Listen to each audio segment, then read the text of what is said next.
She was just 4 years old when the arrows and bullets stopped flying, tiny hands still warm with her mother's fading heartbeat. They say she didn't make a sound when Thomas Whitefeather found her, curled beneath the wagon like a fawn hiding from hunters, eyes wide as the Wyoming sky above. Before we jump back in, tell us where you're tuning in from, and if this story touches you, make sure you're subscribed, because tomorrow I've saved something extra special for you. The only white survivor of the Rattlesnake Pass massacre, a child with no name anyone knew, clutching a silver locket that would someday lead her home. But home, as Sarah would learn, isn't always where you begin. Sometimes it's where you're found, where you're saved, where you learn to bloom despite the harshest seasons. The spring rains had turned the Oregon Trail into rivers of mud when the Miller family joined the westbound wagon train of 1871. Elizabeth Miller tucked her daughter Sarah beneath buffalo robes at night, whispering stories of the garden they would plant once they reached Oregon territory. Wild roses and snapdragons, she'd promise, smoothing Sarah's unruly copper curls. And you'll have space to run as far as your legs will carry you. Robert Miller was a blacksmith with dreams bigger than their cramped Chicago apartment. Hands strong enough to reshape metal and a voice gentle enough to coax giggles from his shy daughter. They were 3 weeks into their journey west when the skies opened to a late spring storm, forcing the wagon train to seek higher ground. The guide, a weather-beaten man with tobacco-stained teeth and stories tall as mountains, insisted they'd be safe taking Rattlesnake Pass. "Cut 3 days off our journey," he'd proclaimed over the thunder, "been through 100 times without trouble." No one saw the danger until it was too late. The first arrow caught the lead wagon's canvas. Like a match to kindling, what followed was chaos of hooves and screams, gun smoke and blood. Later, when Thomas Whitefeather and his hunting party came upon the aftermath, they found 17 dead settlers and a circle of slain Blackfoot warriors who'd been paid in whiskey and false promises to ambush the wagon train. The massacre wasn't their fight. The Cherokee had their own sorrows, their own forced march westward still fresh in the tribe's memory. But Thomas, with eyes like polished riverstone that missed nothing, heard a sound no louder than a field mouse beneath wagon splinters and canvas. He knelt, lifted a blood-splattered board, and found her, a child with hair the color of autumn leaves, skin pale as winter moon, and eyes green as spring grass. She made no sound, just stared up at him with a gaze that had seen too much. Around her neck hung a silver locket, tarnished and dented. Beside her lay a woman's body, arm outstretched, as if her final act had been to hide her child from death's greedy hands. Thomas reached for the little girl, speaking soft Cherokee words she couldn't understand, but somehow trusted. When she didn't resist, he lifted her like she was made of spun glass and carried her away from the place death had visited. The hunting party argued through the night. Some said they should take the child to the nearest fort, let her kind deal with her. Others feared bringing a white child into their settlement would only bring soldiers with accusations and threats. But Thomas's wife, Amma, who had buried 4 babies born too early, silenced them all with words sharp as arrowheads. "The Creator has sent her to us. I will hear no more about sending her away." Sarah's first months in Pine Creek Valley passed. In silence, she wouldn't speak, wouldn't cry, would barely eat unless Amma fed her by hand like a wounded bird. At night, she'd wake screaming from dreams she couldn't explain, reaching for people who weren't there. Amma would hold her, rock her, hum Cherokee lullabies until the terror passed. During days, Sarah would sit by the stream and watch the water. The silver locket clutched so tightly it left marks on her palm. The children kept their distance at first. This strange, pale girl with haunted eyes, all except Daniel, Thomas, and Amma's 10-year-old son, who approached her like you might a skittish deer. He didn't try to make her talk. Instead, he brought her things, A perfectly round stone, a turkey feather, a tiny carved wooden fox. He'd place them beside her and sit, naming each one in Cherokee, then English. "See you," he said one day, pointing to the river otter playing along the banks. "Otter." Then he pointed to himself. "Daniel." He waited, pointing to her with a question in his eyes. Sarah stared at the water for so long, Daniel thought she hadn't heard. Then, voice rusty from disuse, she whispered, "Sarah." It was the first word she'd spoken since Thomas found her.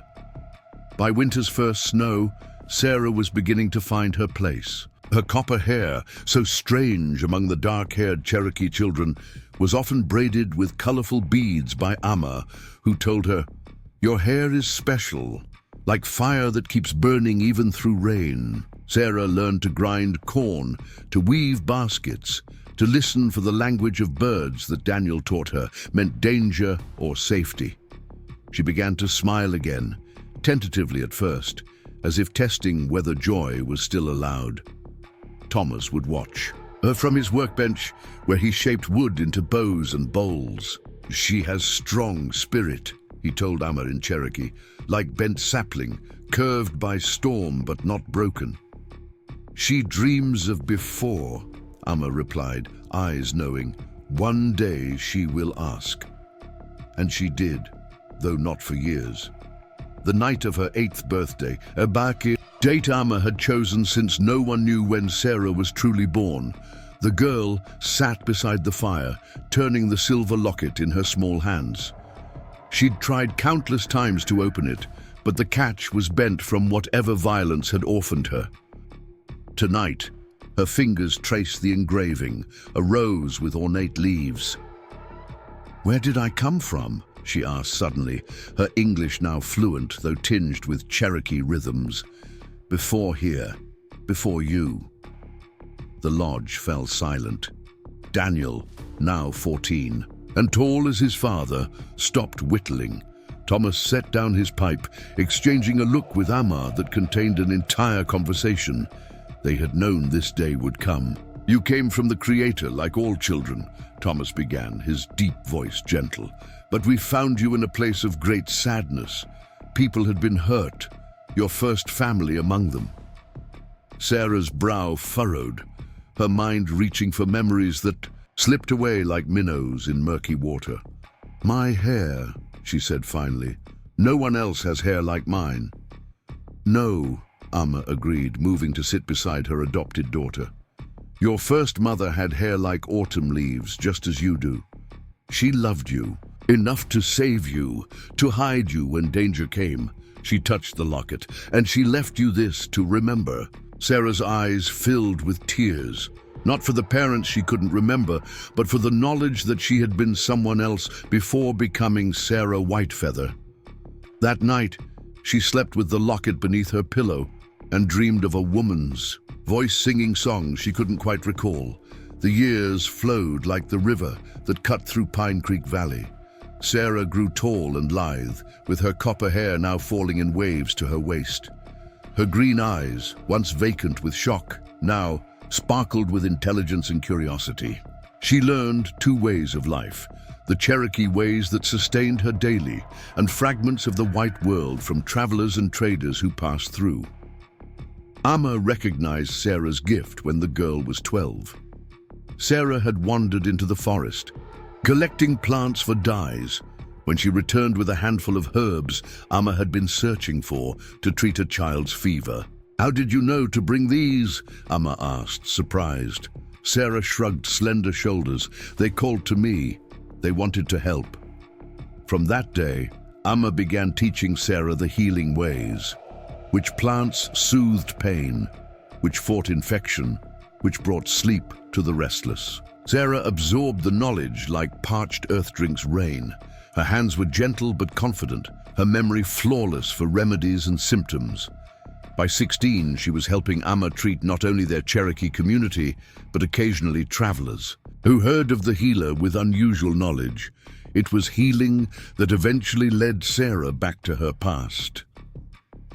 The summer she turned 18, a freight wagon overturned on the trail near Pine Creek Valley. The driver, a grizzled man named Hayes, suffered a broken leg and deep gash across his chest. Sarah worked alongside Amma, setting the bone and stitching the wound with thread she'd colored using plants to track infection. Never seen doctoring like this, Hayes marveled as Sarah changed his dressings days later, the wound already showing healthy pink flesh. Preparing and narrating this story took us a lot of time, so if you are enjoying it, subscribe to our channel. It means a lot to us. Now back to the story. And certainly not from... He caught himself. A white girl? Sarah finished for him, used to the confusion her appearance caused. I'm Cherokee. This is my family. Hayes studied her face, the high cheekbones, proud bearing, and eyes that seemed older than her years. You were born to different parents, he said. It wasn't a question. Sarah's hands stilled. Yes, they died when I was small. Forgive me, but I knew a family once, back in Chicago.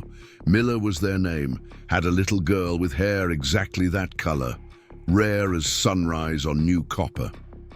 Hayes sighed. They headed west in '71. Never heard what became of them.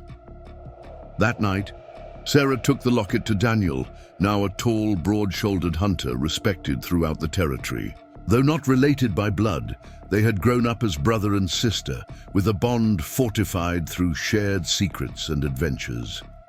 Can you open it? She asked, holding out the tarnished silver. I've never been able to. Daniel took it carefully, examining the bent hinge with expert fingers. I'll try, he promised. Using tools from Thomas's workshop, he worked patiently until, with a soft click, the locket opened for the first time in 14 years. Inside was a tiny portrait, damaged by water but still visible. A woman with copper hair holding a small child. On the opposite side, engraved in flowing script, Elizabeth and Sarah Miller, 1870. Sarah stared at the image, touching it with trembling fingers. This woman had given her life, had hidden her beneath the wagon, had died probably believing she'd saved her daughter, and she had the same name, Sarah. For the first time, she felt a connection to the misty figures from her past. What will you do? Daniel asked quietly. Sarah closed the locket carefully. Nothing changes. This is my family. You, mother, father, you saved me, you raised me. Yet something had shifted, a door opening to questions she hadn't known to ask. The following spring brought unusual activity to the territory. A railroad survey team established camp near Rivercross, the small town 12 miles from Pine Creek Valley. With them came Dr. Benjamin Hayes, nephew of the freight driver Sarah had treated. Unlike his uncle, Benjamin was educated, precise, and initially skeptical of Indian medicine. That changed when dysentery swept through the survey camp. Benjamin's medical supplies dwindled as men fell ill faster than he could treat them. Desperate, he rode to Pine Creek Valley seeking Sarah, whose healing reputation had spread even to Rivercross. Together they worked day and night, Sarah preparing herbal remedies while Benjamin administered them. Gradually, his doubt gave way to respect as her treatments proved effective. During quiet moments between patients, they talked. Sarah curious about medical school, Benjamin fascinated by her knowledge of native plants. You have a gift, he told her one evening as they watched a surveyor's fever finally break. Your understanding of herbal properties is remarkable. Sarah smiled, pleased with the recognition of her skills rather than comments about her unusual situation. My mother taught me well. Your Cherokee mother, Benjamin clarified, having heard the story from his uncle. Have you ever wondered about your birth family, the Millers? Sarah tensed. Few outside Pine Creek Valley knew her history, and fewer still dared mention it. They died long ago. Perhaps, Benjamin said carefully, but families have branches. You might have relatives still living. The thought had never occurred to Sarah. In her mind, her life began when Thomas found her. The idea that she might Have grandparents, aunts, cousins somewhere. It upset the careful balance she'd maintained between her Cherokee identity and the knowledge of her different origins. When the epidemic passed, Benjamin invited Sarah to visit Rivercross, ostensibly to discuss establishing a proper clinic for the territory. Amma watched her daughter prepare for the trip with knowing eyes. "You seek answers now," she said, helping Sarah braid her hair. "It is right to know your roots, even as you've grown strong in our soil." Thomas was more direct. "Some in town will see only your white skin, not your Cherokee heart. Be careful with your trust." Rivercross was barely more than a single muddy street lined with false-fronted buildings, but to Sarah, who rarely left Pine Creek Valley, it seemed bustling with activity. People stared as she rode in with Daniel, who had insisted on accompanying her. Their whispers followed like autumn leaves, skittering across dirt. The white girl raised by Indians, the strange healer, the Massacre orphan. Benjamin welcomed them to his small office behind the general store, introducing Sarah to the town's prominent citizens as the gifted healer from Pine Creek Valley. Some were polite, if reserved. Others made no attempt to hide their disapproval of her association with the Cherokee. Martha Wilson, the wife of the general store owner, was particularly cold. "It's not proper," Sarah overheard her telling Benjamin. "A white girl living among savages all these years. Heaven knows what she's been taught." Sarah might have left immediately if not for the elderly woman who arrived that afternoon, walking slowly with a cane. Her face was deeply lined, her back bent with age, but her eyes were sharp as she studied Sarah from the office doorway. "So, you're the one they're all talking about," she said, her voice surprisingly strong. "The girl with the healing hands." "This is Mrs. Eleanor Porter," Benjamin introduced them. "She's lived in the territory longer than anyone." Eleanor continued to study Sarah's face, her gaze lingering on her copper hair. Without warning, she reached out and touched a strand. "I knew a family with that exact color hair. The Millers." "Heading to Oregon they were, back in '71? Sarah's heart quickened. "Did you know them well?" "Elizabeth Miller used to write to her sister, my dear friend Margaret. Such beautiful letters about their journey west." Eleanor's eyes grew distant with memory. "When word came about the massacre, Margaret nearly died of grief. No survivors, they said." Sarah's hands trembled as she reached for the locket she always wore. Opening it carefully, she showed Eleanor the tiny portrait inside. The older woman gasped, tears filling her eyes. "Elizabeth," she whispered, "and that's you as a babe. You survived. All these years, and you survived." That night, in the small room behind Benjamin's office, Sarah couldn't sleep. Her mind raced with new information. Her mother, Elizabeth, had a sister named Margaret who might still be alive. Eleanor had promised to write to St. Louis, where Margaret had last lived. Sarah might have family, blood relatives who shared her, unusual copper hair, and perhaps other traits she'd never attributed to anyone. Daniel found her sitting by the window, watching stars through wavy glass. "Your thoughts are loud tonight, sister," he said, settling beside her. "What if they want me to leave?" Sarah asked, voicing her deepest fear. "What if I have family who expect me to become someone else, someone I've never been?" Daniel was quiet for a long moment. "When Father found you, your body was here, but your spirit was hiding. It took years for you to truly be present with us. Now your spirit is strong, connected to the earth and sky just as any Cherokee. No one can take that from you, not even blood family." When they returned to Pine Creek Valley, Sarah told Amma everything. Her adoptive mother listened silently, hands continuing to weave a basket as Sarah spoke of possible relatives in St. Louis. When Sarah finished, Amma set aside her weaving. "When you were small, I used to fear you would be taken from us, that white men would come claiming you belonged with your own kind." She touched Sarah's cheek. "Now I know better. You belong where you choose to belong." Sarah wrapped her arms around the woman who had saved her, taught her, loved her without reservation. "I will always be your daughter," she promised. 3 months later, a letter arrived in Rivercross for Sarah. Martha Wilson held it like it might contaminate her when Sarah came to collect it, then watched with undisguised curiosity as Sarah read it outside the store. The letter was from Margaret Miller Thornton, her mother's sister. "My dearest niece," it began. "Words cannot express the joy that filled my heart when I learned you had survived. For 14 years I have mourned my sister Elizabeth and her family, placing flowers on empty graves each spring. To discover you live, it is nothing short of a miracle."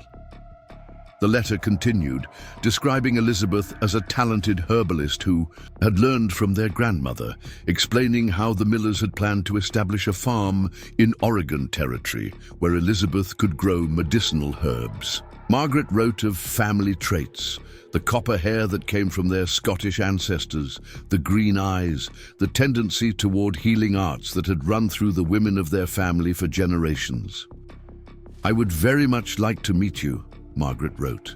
"I am now 62 and cannot easily travel, but I have enclosed money for your journey to St. Louis, should you wish to come. Know that I would understand completely if your life and loyalties remain with those who raised you." The letter was considerate, kind, making no demands. Sarah read it 3 times before folding it carefully and placing it in her pocket. The money, more than she had ever seen, she would discuss with Thomas and Amma. That evening, as firelight painted shadows across the lodge walls, Sarah read the letter aloud to her family. Thomas listened impassively, his weathered face revealing nothing. Amma's eyes grew damp, but her voice remained steady when she spoke. "Your mother's sister sounds like a wise woman. She offers knowledge of your past without demanding your future." "What should I do?" Sarah asked, looking from Thomas to Amma to Daniel. "The question is not what you should do," Thomas replied. "It is what you need to do." Later, as Sarah walked with Daniel along the moonlit stream, she confessed her confusion. "Part of me wants to know them, these people who share my blood, but I'm afraid." "Of what?" Daniel asked. Sarah stopped, watching the water catch moonlight and break it into 1,000 fragments. "Of feeling divided forever, of belonging nowhere completely." Daniel was silent for several steps. Then, "When I was young, before you came, I went hunting with Father. We found an eagle with a broken wing. Father could have left it. One injured bird means nothing to the world. Instead, he carried it home, splintered its wing, fed it from his hand until it healed." He looked at her directly. "The day it flew away, I cried. But Father said, 'An eagle must fly. That is its nature. But it will remember who tended its broken wing.'" Sarah understood his meaning. "You're saying I should go." Daniel smiled, though his eyes held sadness. "I'm saying you should find all the pieces of yourself, then decide where to build your nest." The journey to St. Louis took 3 weeks, first by wagon to the nearest proper town, then by stagecoach, and finally by train. Sarah traveled with Benjamin Hayes, who had business in the city and offered to accompany her. She wore clothing. Martha Wilson had helped sew, not because she was ashamed of her Cherokee garments, but because Benjamin had gently explained that appearing too different might make the reunion harder. Still, Sarah wore moccasins beneath her long skirt and kept her medicine pouch around her neck beside the silver locket. Some parts of herself she would not disguise. St. Louis overwhelmed her senses. The crowds, the noise, the buildings stretching higher than the tallest trees. Margaret Thornton lived in a handsome brick house with a small garden of carefully tended herbs that immediately made Sarah feel a whisper of connection. When the door opened, Sarah found herself facing an elderly woman with silver hair but familiar green eyes. For a long moment, they simply stared at each other. Sarah seeing echoes of her own features in this stranger's face, Margaret seeing the ghost of her beloved sister reborn. "You have her eyes," Margaret finally whispered. "Elizabeth's eyes." The following days were a flood of information, family stories, old photographs, letters Elizabeth had written during the journey west. Sarah learned that her father, Robert, had been gentle and devoted, that she had been named for her grandmother, that Elizabeth had indeed been a gifted herbalist who had helped many women safely deliver babies. "Your mother combined traditional knowledge with scientific understanding," Margaret explained, showing Sarah a worn journal filled with Elizabeth's precise handwriting. She believed healing came from both earth and books. Most precious was a small daguerreotype showing Elizabeth holding infant Sarah, with Robert standing proudly behind them. Sarah studied their faces hungrily, searching for memories that wouldn't come. "I wish I could remember them," she confessed to Margaret one evening. The older woman covered Sarah's hand with her own. "They live in you, in your healing hands, in your curious mind. Elizabeth would be so proud of the woman you've become." "Even though I was raised Cherokee?" Sarah asked hesitantly. Margaret's answer surprised her. "Your mother believed in following one's own path, that the Creator, or God as she would say, worked through many traditions." She smiled sadly. "I think she would be grateful beyond words to the family that saved and raised her daughter when she no longer could." On her final evening in St. Louis, Sarah sat in Margaret's herb garden, breathing in familiar scents as twilight settled. Her aunt joined her, moving carefully with her cane. "Have you decided?" Margaret asked simply. Sarah nodded. "I'm going back to Pine Creek Valley. It's my home." She hesitated. "But I'd like to write to you, and perhaps visit again." Margaret's smile was understanding. "I never expected you to stay, Sarah. You were raised in open sky and forest. St. Louis would cage your spirit." She pressed a key into Sarah's palm. "This was your mother's medicine chest. It contains her journals, her remedies. I've added funds to help you establish whatever future you choose." 3 months later, a new building stood at the crossroads between Pine Creek Valley and Rivercross, a small clinic with 2 rooms. Above the door hung a sign, "Whitefeather Healing." Inside, shelves lined the walls, some holding traditional Cherokee remedies in baskets Amma had woven, others containing glass bottles and medical supplies Benjamin had helped order from St. Louis. Sarah moved between both worlds with growing confidence. She studied medical texts Margaret sent while continuing to learn from Amma. Cherokee patients and white settlers alike sought her care, drawn by her unique combination of approaches. Benjamin visited regularly, bringing new medical information and staying longer each time. Martha Wilson still sniffed disapprovingly when Sarah came to town, but her attitude softened somewhat after Sarah successfully treated her husband's infected leg, saving both his life and his limb when the doctor from Junction City had recommended amputation. On the autumn equinox of 1889, 18 years after the massacre at Rattlesnake Pass, Sarah stood beside the stream where she had first spoken her name to Daniel. She wore a dress of soft buckskin that Amma had made, adorned with beadwork depicting healing plants. Around her neck hung both her medicine pouch and the silver locket, now repaired and containing 2 images, Elizabeth Miller on one side, Amma Whitefeather on the other. Daniel joined her, now a tribal elder despite his youth, respected for his wisdom and strength. "You look peaceful, sister," he observed. Sarah smiled. "For so long I felt torn between 2 worlds. Now I understand. I'm not half of anything, I'm fully both." Thomas had told her once that certain trees grow stronger when wounded, their scars creating more resilient wood. Sarah thought of her journey, From the trauma of Rattlesnake Pass to the healing haven she'd created where two worlds met. The massacre had left scars too deep to ever fully vanish, but like the ancient trees that surrounded Pine Creek Valley, she had grown stronger around her wounds. That evening, as firelight danced in the lodge where she had learned to speak again, to trust again, to love again, Sarah listened to Thomas tell stories to the children gathered at his feet.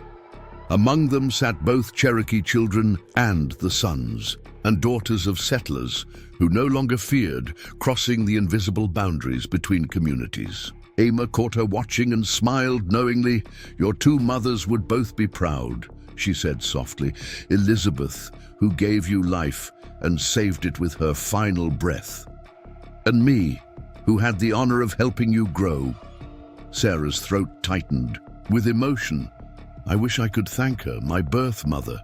"You thank her every day," Amma replied. "With every person you heal, every bridge you build between our peoples, you carry forward both your mother's dreams." Later, walking beneath stars that had witnessed her entire journey, Sarah thought about the silver locket that had connected her past to her present.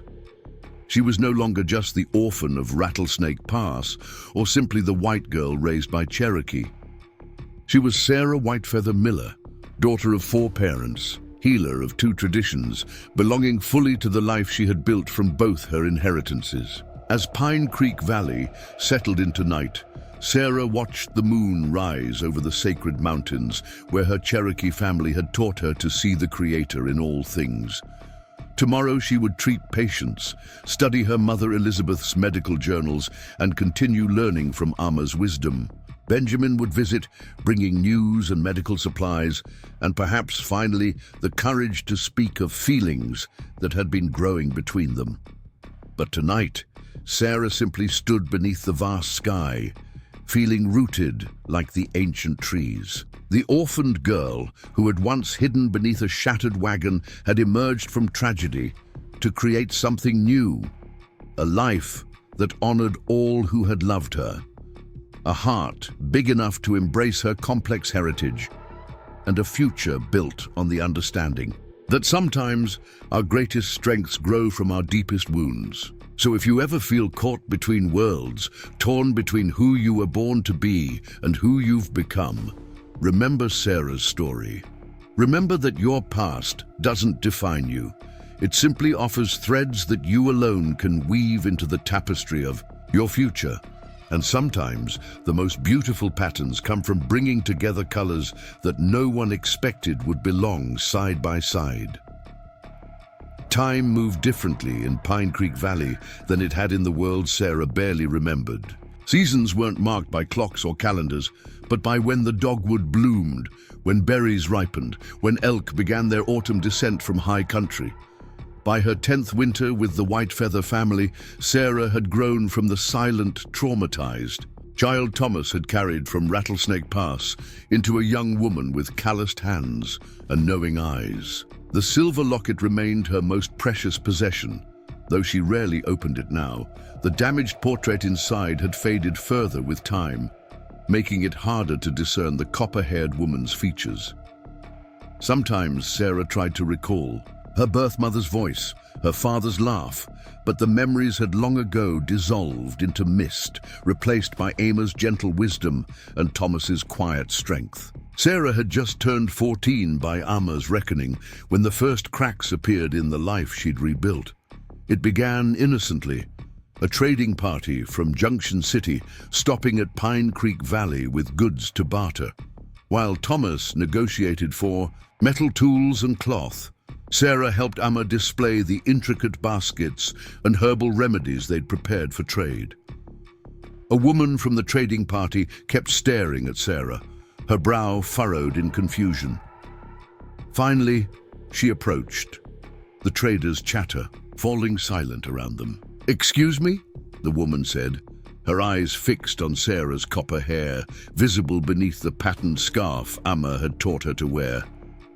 "Are you one of them?" She gestured vaguely toward the Cherokee families. Sarah straightened. Amma's lessons, indignity flowing through her posture. "I am Sarah Whitefeather," she replied in clear English, though with the melodic cadence that came from speaking Cherokee at home. The woman's eyes widened.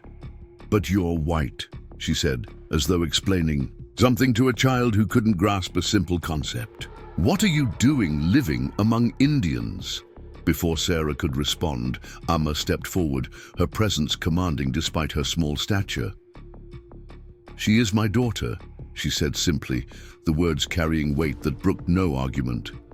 The woman retreated, but whispers followed, darting between the traders like minnows in shallow water. Sarah pretended not to notice, but she felt something shift inside her, a certainty cracking, questions seeping through.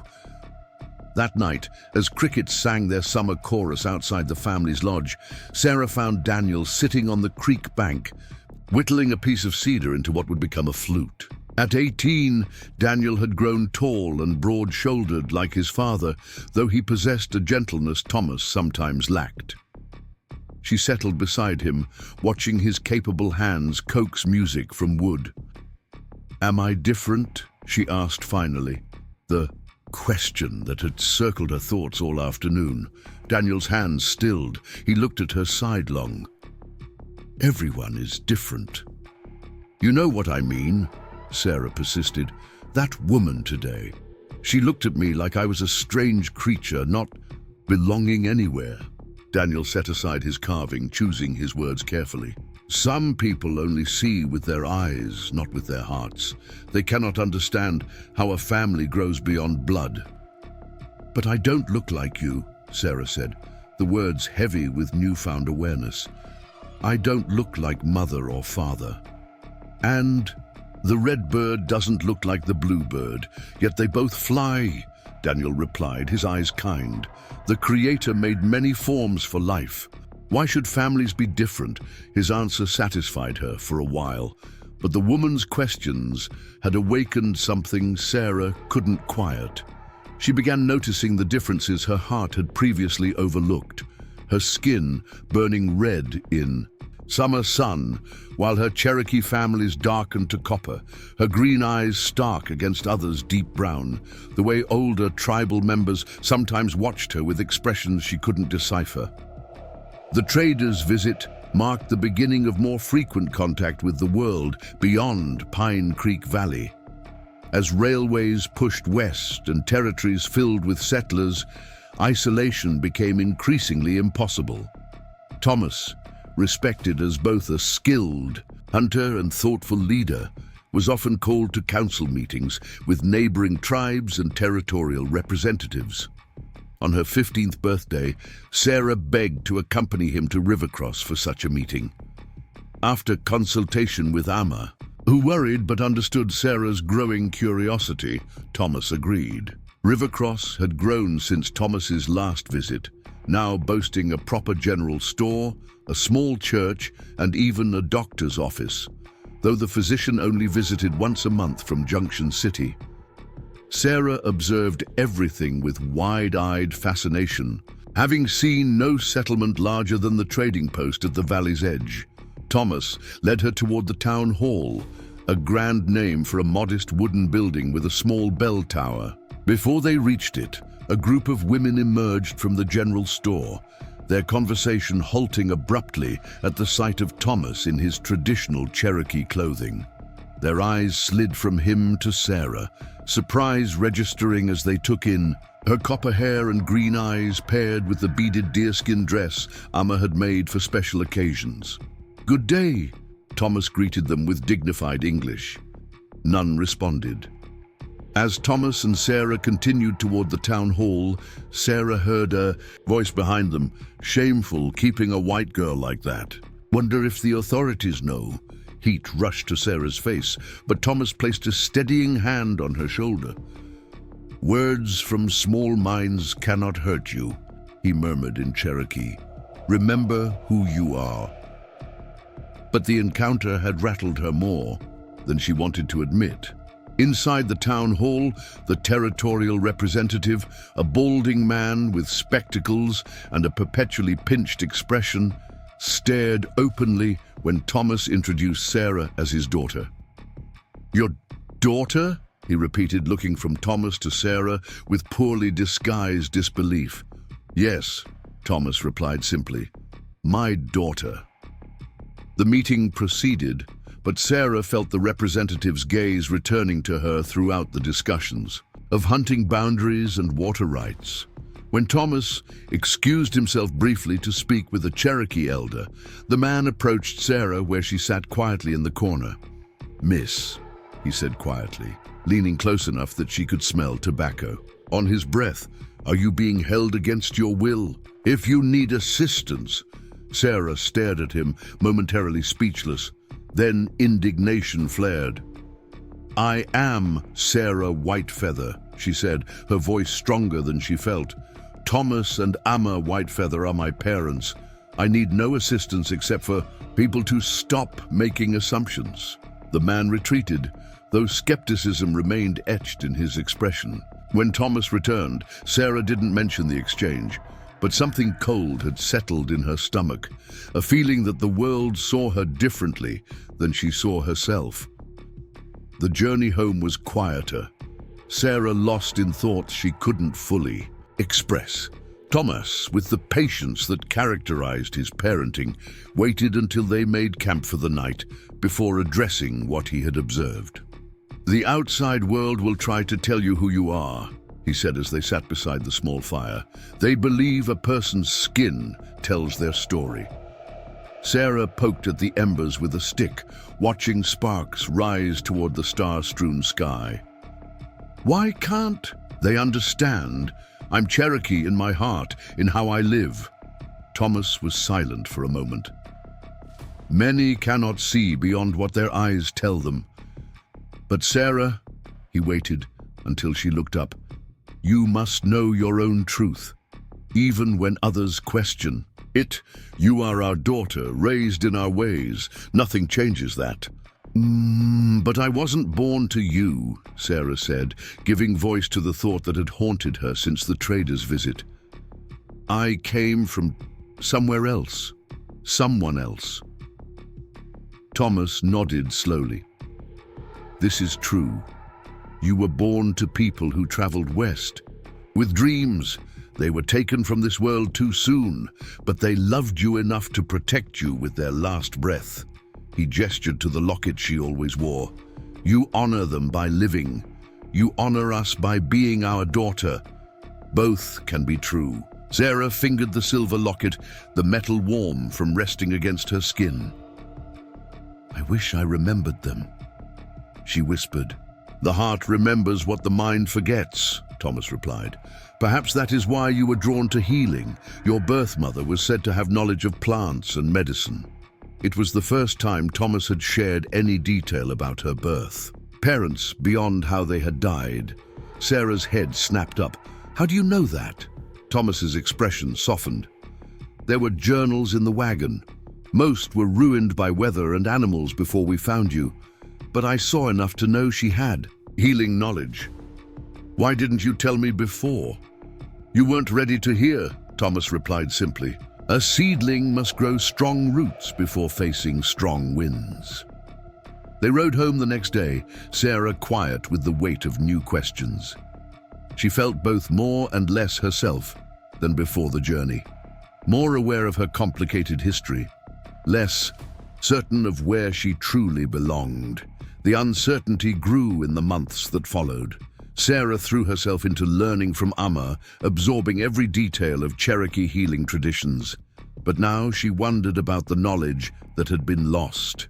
With her birth mother, did her affinity for healing come from Elizabeth Miller? Were there remedies and techniques she would never know, because those who could have taught her were buried in unmarked graves at Rattlesnake Pass?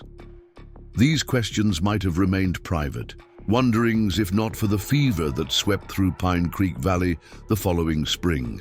It began with the youngest children. First a cough, then burning skin and glazed eyes. Within days, half the tribe's children lay ill in their family lodges, traditional remedies providing little relief. Sarah worked alongside Amma day and night, preparing poultices and teas, bathing feverish bodies with cool water, monitoring each child's symptoms. But despite their efforts, the fever persisted. When Daniel's youngest cousin, a bright 4-year-old named Aita, began coughing blood, Sarah felt panic rising. "Nothing is working," she told Amma, exhaustion making her voice crack. "We've tried everything you've taught me." Amma, who had barely slept in 3 days, looked as close to defeat as Sarah had ever seen her. Sometimes the spirit's path leads away from this world, no matter what we do. But Sarah couldn't accept that answer, not when children's lives hung in the balance. There must be something else, something we haven't tried. That night, as she sat beside Aita's bed, watching the child struggle for each breath, Sarah felt a strange sensation, like a memory trying to surface from deep water. She closed her eyes, fingers touching the silver locket at her throat, and thought of the mother she couldn't remember. If Elizabeth Miller had been a healer, what would she have done? An image floated through Sarah's mind. White flowers with heart-shaped leaves growing near water. She'd seen them along the creek last summer, but had never used them in Amma's remedies.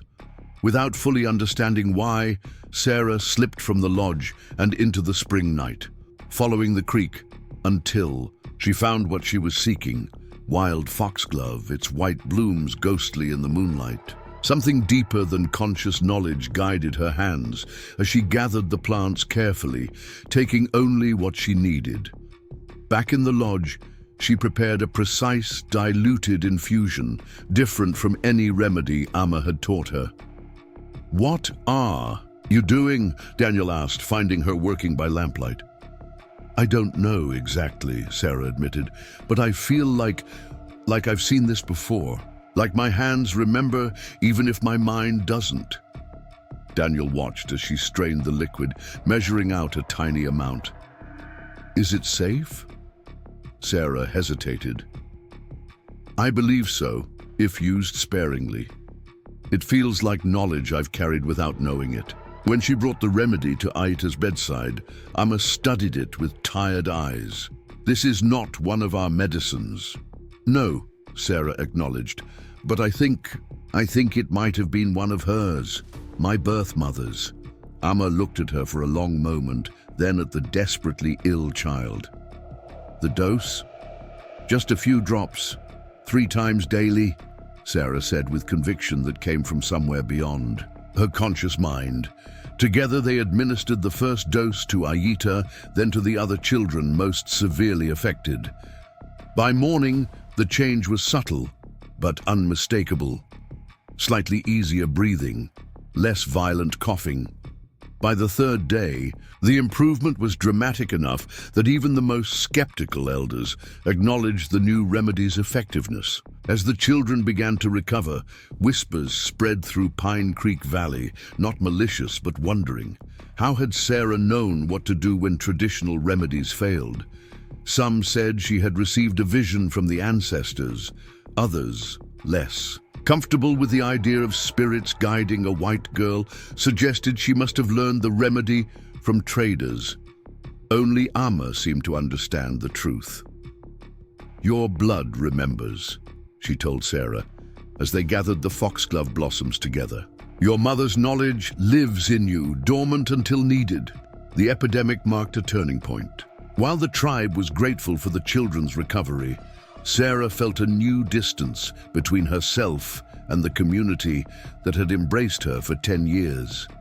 She caught glances that held questions no one spoke aloud. Was she truly one of them? If she carried different healing knowledge, did her success where Cherokee remedies had failed mean she wasn't fully committed to their ways? Even Daniel, who had stood by her side through everything, seemed thoughtful when she spoke of the strange certainty that had guided her hands that night. "Do you think less of me now?" she asked him one evening as they walked by the creek. "Because the remedy wasn't Cherokee." Daniel looked genuinely surprised. "Why would I? You saved lives, including my cousin's." "But it came from the other part of me, the part I don't know." Daniel stopped walking, turning to face her directly. "Sarah, a river doesn't question which raindrop came from which cloud. all become part of the same flow. He touched her hand briefly. Your knowledge from both worlds makes you who you are. Would you be ashamed of either? His words comforted her, but the subtle changes in how some tribal members interacted with her remained. Sarah found herself spending more time alone, gathering plants along the creek or in the forest, wondering about the woman who had given her life, and perhaps also this mysterious affinity for healing. Summer faded into autumn, and Sarah's 16th year brought new challenges. Word of the miracle cure during the spring epidemic had spread beyond Pine Creek Valley. Occasionally, settlers from nearby homesteads would appear at the edge of the village, asking tentatively for the white Indian healer girl. Sarah treated them with the same care she showed her Cherokee family, combining Amma's teachings with the intuitive knowledge that sometimes surfaced from her forgotten past. These interactions, while broadening her healing experience, also exposed her to more of the outside world's perceptions. Some settlers openly expressed shock at finding her living like an Indian. Others tried to rescue her, offering to take her to Junction City where she could live properly among her own kind. Each time Sarah politely but firmly explained that she was already home. Then came the day that altered everything. A hunting party returned to Pine Creek Valley with news. Soldiers had been spotted near Thunder Ridge, surveying land and marking boundaries. The tribal council gathered immediately, concern evident on every face. Sarah sat at the edge of the meeting beside Daniel, listening as elders discussed what this might mean. They come with papers saying this land will be divided, Thomas explained, after returning from speaking with neighboring tribes. They say we must register and accept smaller territories. Fear rippled through the gathering. The older members remembered the forced removal decades earlier, when Cherokee people had been driven west from their ancestral lands, thousands dying. Along the way, Pine Creek Valley had been their refuge, a place to rebuild what had been stolen. Will we fight? A young hunter asked, hand moving unconsciously to the knife at his belt. Thomas shook his head. There are too many of them, too. Few of us. Fighting would only bring death. So we surrender. Another voice, angry and frightened. We negotiate, Thomas replied. I will go to Junction City with 3 others to speak with their leader. Worried murmurs filled the lodge. Everyone knew how such negotiations typically ended, with empty promises and further loss. I should go with you, Sarah said suddenly, the words surprising even herself. All eyes turned to her. Thomas looked at his daughter with a mix of concern and curiosity. Why do you say this? Sarah swallowed hard. Because I can speak to them in a way they might hear. I understand both worlds. A heavy silence followed her words. Then a voice from the back. Perhaps the white girl is right. They might listen to one of their own. The words stung, though Sarah knew they weren't meant cruelly. Still, one of their own echoed in her mind, a reminder of the divide that had always existed beneath the surface of her belonging. After much discussion, it was decided. Thomas, 2 elders, and Sarah would travel to Junction City to meet with the government representatives. Emma helped Sarah prepare, packing her finest dress, not the beaded buckskin she wore for tribal ceremonies, but a calico gown traded from settlers years earlier and carefully preserved. Wear this, Amma said, handing Sarah a simple silver band. It was my grandmother's. It will remind you who you are when others try to tell you differently. The journey to Junction City took 2 days on horseback. Sarah had never seen a settlement so large. The main street lined with 2-story buildings, a church with a proper steeple, women in fashionable dresses, men in suits rather than buckskins. She felt eyes following their small party as Thomas led them toward the territorial office. Inside, they were kept waiting for hours. Sarah sat straight-backed on an uncomfortable wooden bench, fighting the urge to fidget with her dress or hair. Finally, a clerk led them into an office where a gray-haired man in a crisp uniform sat behind an imposing desk. "I'm Colonel James Harrington," he introduced himself, his gaze moving dismissively over Thomas and the elders before settling with surprise on Sarah. "And you are?" "We are representatives of the Pine Creek Valley Cherokee," Thomas began in his dignified English. "I am Thomas Whitefeather, council member, and—" "I was addressing the young lady," Colonel Harrington interrupted, still looking at Sarah with undisguised curiosity. Sarah felt heat rise to her face, but kept her voice steady. "My name is Sarah Whitefeather. I am daughter to Thomas and Amma Whitefeather of Pine Creek Valley." The colonel's eyebrows rose. "Whitefeather? But you're clearly—" He paused, seeming to reconsider his words. "You're not Cherokee by birth." "No," Sarah acknowledged. "But I have been raised in the Cherokee tradition since I was 4 years old, when my birth parents were killed." A flash of genuine sympathy crossed the colonel's face. "I see. A tragedy, to be sure. And these people took you in. Commendable." He leaned forward. "But surely, now that you're a young woman, you must be thinking of rejoining civilization. I could arrange placement with a good Christian family in town. Education, proper society—" "That won't be necessary," Sarah interrupted, a chill running through her despite the stuffy office. "I am here as part of the Cherokee delegation to discuss the land surveys your men are conducting." Colonel Harrington's expression hardened. "I'm afraid there's little to discuss. The surveys are in preparation for the allotment process. Each registered Indian will receive a parcel of land, quite generous really, and the remainder will be opened for settlement." "Pine Creek Valley has been Cherokee land since the removal," Thomas said. "Our people have built homes, planted fields, buried our dead." "Yes, yes," the colonel waved a dismissive hand. "The government recognizes your prior occupation, which is why you're being offered allotments rather than complete removal. It's quite progressive policy." For the next hour, Sarah watched as Thomas and the elders tried to reason with the immovable colonel. The terms were non-negotiable. The tribe would be registered, land would be divided, and what the government deemed surplus would be claimed for white settlement. As the meeting concluded without any concessions, Colonel Harrington addressed Sarah directly once more. "Miss Whitefeather, if that's what you call yourself, my offer stands. A girl of your background deserves better than the life you've been living. Think about your future." Sarah felt Thomas stiffen beside her, saw the carefully controlled anger in his eyes. Before he could speak, she replied, "My future is with my family, Colonel. Thank you for your concern, but it is misplaced." Outside the territorial office, Thomas placed a hand on her shoulder, a gesture of both comfort and pride. "You spoke well," he said simply. But Sarah's mind was churning with emotions she could barely name. The colonel's words had pierced something deep inside her, not because she was tempted by his offer, but because he had so easily dismissed her choice, her identity, her belonging with the Cherokee. To him, her white skin made her connection. To her adoptive family, incomprehensible, even pitiable.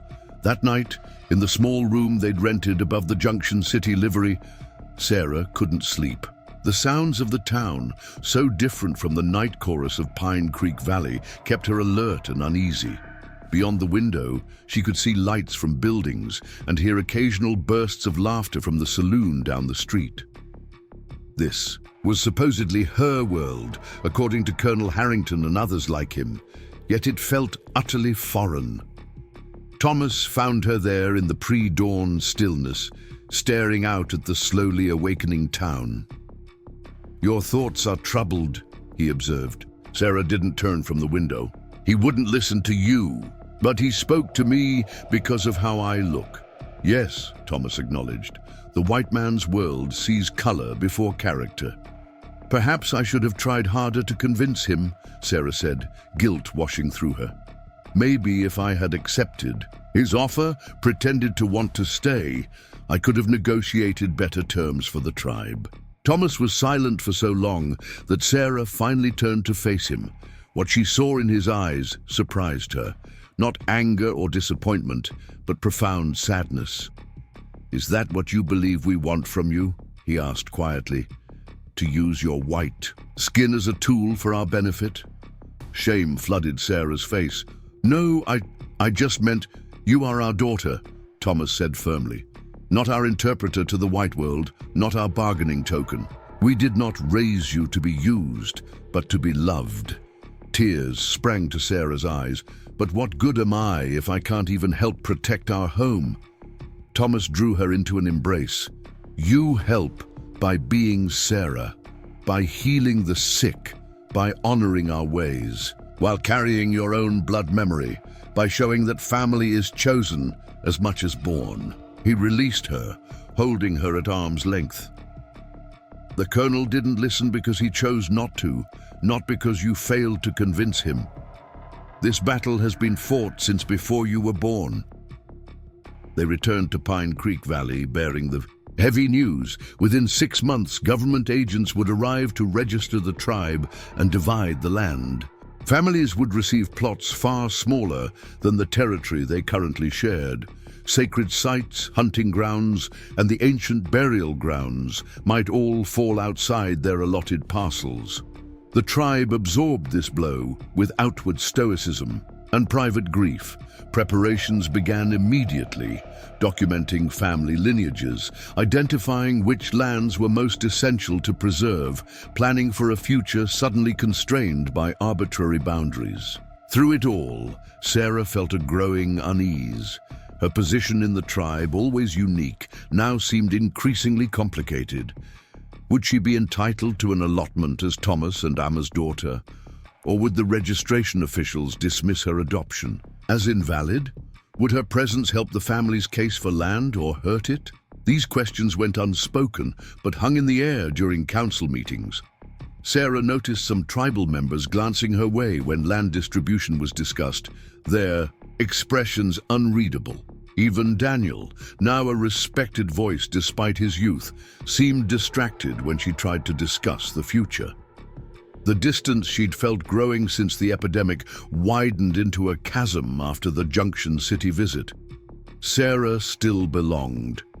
Thomas and Amma made that abundantly clear, but her belonging had become politically complex in ways she hadn't anticipated. One evening, as autumn painted the valley in crimson and gold, Sarah overheard 2 elders talking outside the council lodge, unaware of her presence as she gathered herbs nearby. "The Whitefeathers should register her separately," one said. "A white claim might protect more of our southeastern hunting grounds?" "If they accept her claim at all," the other replied. "Registration is for Cherokee blood. They might count her as nothing, or worse, use her presence to question Thomas's authority." "She has been a blessing to our people," the first voice conceded. "But now she could become a danger. The agents will ask questions, how she came to us, why no white authorities were notified." Thomas did what was right, taking in an orphaned child. The white man's law may see it differently. They could claim she was stolen, use it as an excuse for harsher terms. Sarah backed away silently, her basket of herbs forgotten. The conversation confirmed fears she'd barely allowed herself to acknowledge.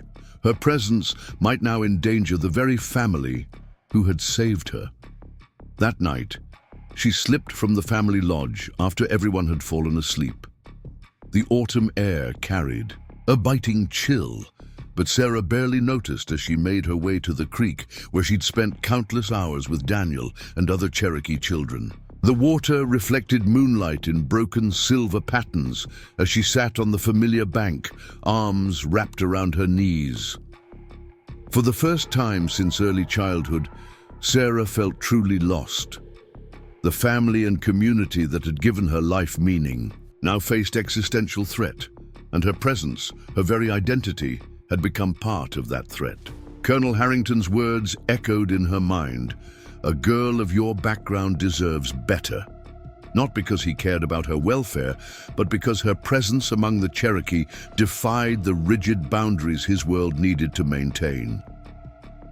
Sarah touched the silver locket at her throat, then Amma's grandmother's band on her finger, two heritages, two families, two worlds that others insisted could not overlap. Yet she existed at their intersection, belonged to both, and therefore, in the eyes of people like Colonel Harrington, to neither. "I thought I might find you here." Sarah didn't turn at Daniel's voice. He settled beside her on the creek bank, respecting her silence for several minutes before speaking again. "I heard about the elders' conversation," he said finally. "They shouldn't have spoken that way." "They were only saying what others think," Sarah replied, her voice hollow. "What I've been afraid of myself." Daniel picked up a stone, turning it over in his hands before skipping it across the water's surface.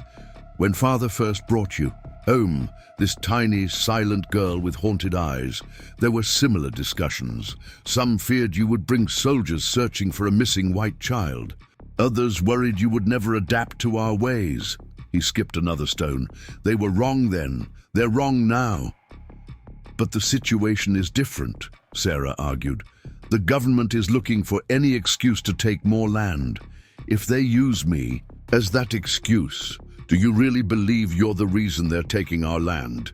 Daniel asked, his voice gentle but firm. "They've been pushing west, breaking treaties, redrawing maps since before either of us was born. You're not the cause, Sarah." She drew a shaky breath. "But I might make it worse. If they question how I came to live here, if they use me to undermine Thomas's standing, then we face that together," Daniel interrupted. "As family, as we've faced everything else." Sarah finally turned to look at him, this brother of her heart, if not her blood. "What if I don't know who I am anymore, Daniel? The colonel looked at me and saw only my white skin. The elders look at me and see potential danger. Sometimes I look at myself and see a divided person, not fully belonging anywhere." Daniel was quiet for a moment.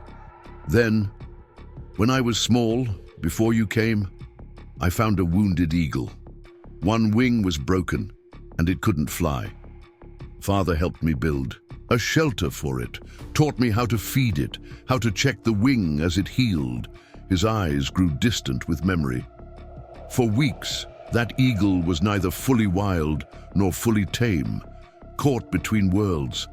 I worried it would never heal properly, never find its place again." "What happened to it?" Sarah asked. A smile touched Daniel's lips. "When the wing healed, it flew away. I cried, thinking it had forgotten us.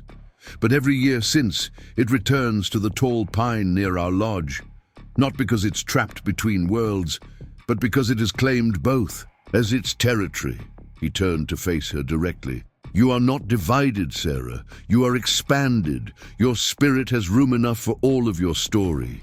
His words washed over her like cool water, not erasing her fears, but soothing their sharp edges. Still, as they walked back to the lodge together, Sarah couldn't shake the feeling that her life had reached a crossroads. The path forward had never seemed less clear. The following weeks brought increased activity to Pine Creek Valley. Government surveyors appeared on the ridges, measuring and marking. Tribal members watched them warily, but offered no resistance. Violence would only bring troops and harsher conditions.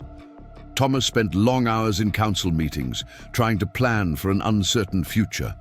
Amma threw herself into preserving food and medicines, organizing the women to ensure their knowledge and supplies would weather whatever changes came. Sarah continued her healing work, but each interaction now carried additional weight. Her patients watched her with new awareness, sometimes asking blunt questions about her thoughts on the coming changes. Word spread through nearby settlements about the planned allotment. Prospectors and land-hungry settlers began appearing at the valley's edge, watching, waiting for the chance to claim what would be designated surplus land. Their presence created a constant low-level tension, a reminder that invisible lines were being drawn that would soon become impassable boundaries. It was during this uneasy time that a letter arrived in Rivercross, addressed to the white girl living with Cherokee at Pine Creek Valley. The storekeeper, who had always treated Thomas with grudging respect, sent a runner to deliver it. Sarah stared at the envelope, her name written in elegant, unfamiliar handwriting. She had never received a letter before, had never had correspondence with anyone outside the valley. With trembling fingers, she broke the seal. "Dear Miss," it began, "you do not know me, but I believe I may know who you are. My name is Margaret Preston. 14 years ago, my sister Elizabeth and her husband Robert Miller traveled west with a wagon train bound for Oregon. With them was their daughter Sarah, then 4 years old. The wagon train was ambushed at Rattlesnake Pass, and for years, I believe my sister's entire family perished that day." Sarah's hands shook so violently that the paper rattled. She forced herself to continue reading. "Recently, I spoke with a trader who described a young woman living among Cherokee in Pine Creek Valley. A girl with copper hair like my sister's, who wears a silver locket and has unusual skill with herbal medicine. These details have given me reason to hope that you might be my niece, miraculously survived." The letter continued, explaining that Margaret Preston now lived in Junction City, having come west to settle her late husband's business affairs. She requested a meeting if Sarah was willing, enclosing directions to her lodgings. Sarah read the letter 3 times, her mind struggling to absorb its implications. An aunt, a name, Sarah Miller, not just a name the Cherokee had given her, but her birth name. Confirmation that her mother had indeed been a healer with knowledge of plants and medicine. She showed the letter to Thomas and Amma that evening, watching their faces carefully as they read it together. Thomas's expression remained impassive, though Sarah knew him well enough to recognize the subtle tension in his jaw. Amma's eyes filled with tears she didn't attempt to hide. "Will you go?" Amma asked finally, returning the letter to Sarah's hands. The question hung in the air, heavy with unspoken fears. After the confrontation with Colonel Harrington, after overhearing the elders' concerns, after weeks of feeling increasingly caught between worlds, now came this tangible connection to the past she couldn't remember, the family she had lost. "I don't know," Sarah admitted, her voice small. "What if she wants to take me away from here? What if she doesn't understand that you are my family too?" Thomas placed a weathered hand over hers. "You are old enough to make your own path now. Daughter, we raised you to stand strong, to know your own heart. Whatever you decide, we will support." The words, meant to reassure, only increased Sarah's inner turmoil. She had expected, perhaps even hoped for, clear direction, a firm statement that she belonged in Pine Creek Valley, regardless of blood ties elsewhere. Instead, Thomas was acknowledging that the choice was hers to make. That night, as Pine Creek Valley settled into darkness, Sarah lay awake, the letter hidden beneath her sleeping mat, its presence pulsing like a second heartbeat. Beyond the lodge walls, an owl called once, twice, 3 times. The Cherokee believed owls sometimes carried messages from ancestors. Sarah wondered which ancestors might be speaking to her now. The Whitefeathers, who had adopted her into their traditions, or the Millers, whose blood ran in her veins. For the first time since she was a traumatized 4-year-old hiding beneath a shattered wagon, Sarah felt truly between worlds, no longer simply a white girl raised Cherokee, but a young woman standing at the threshold of 2 possible futures, neither fully formed, both calling with voices that echoed in blood and memory and love.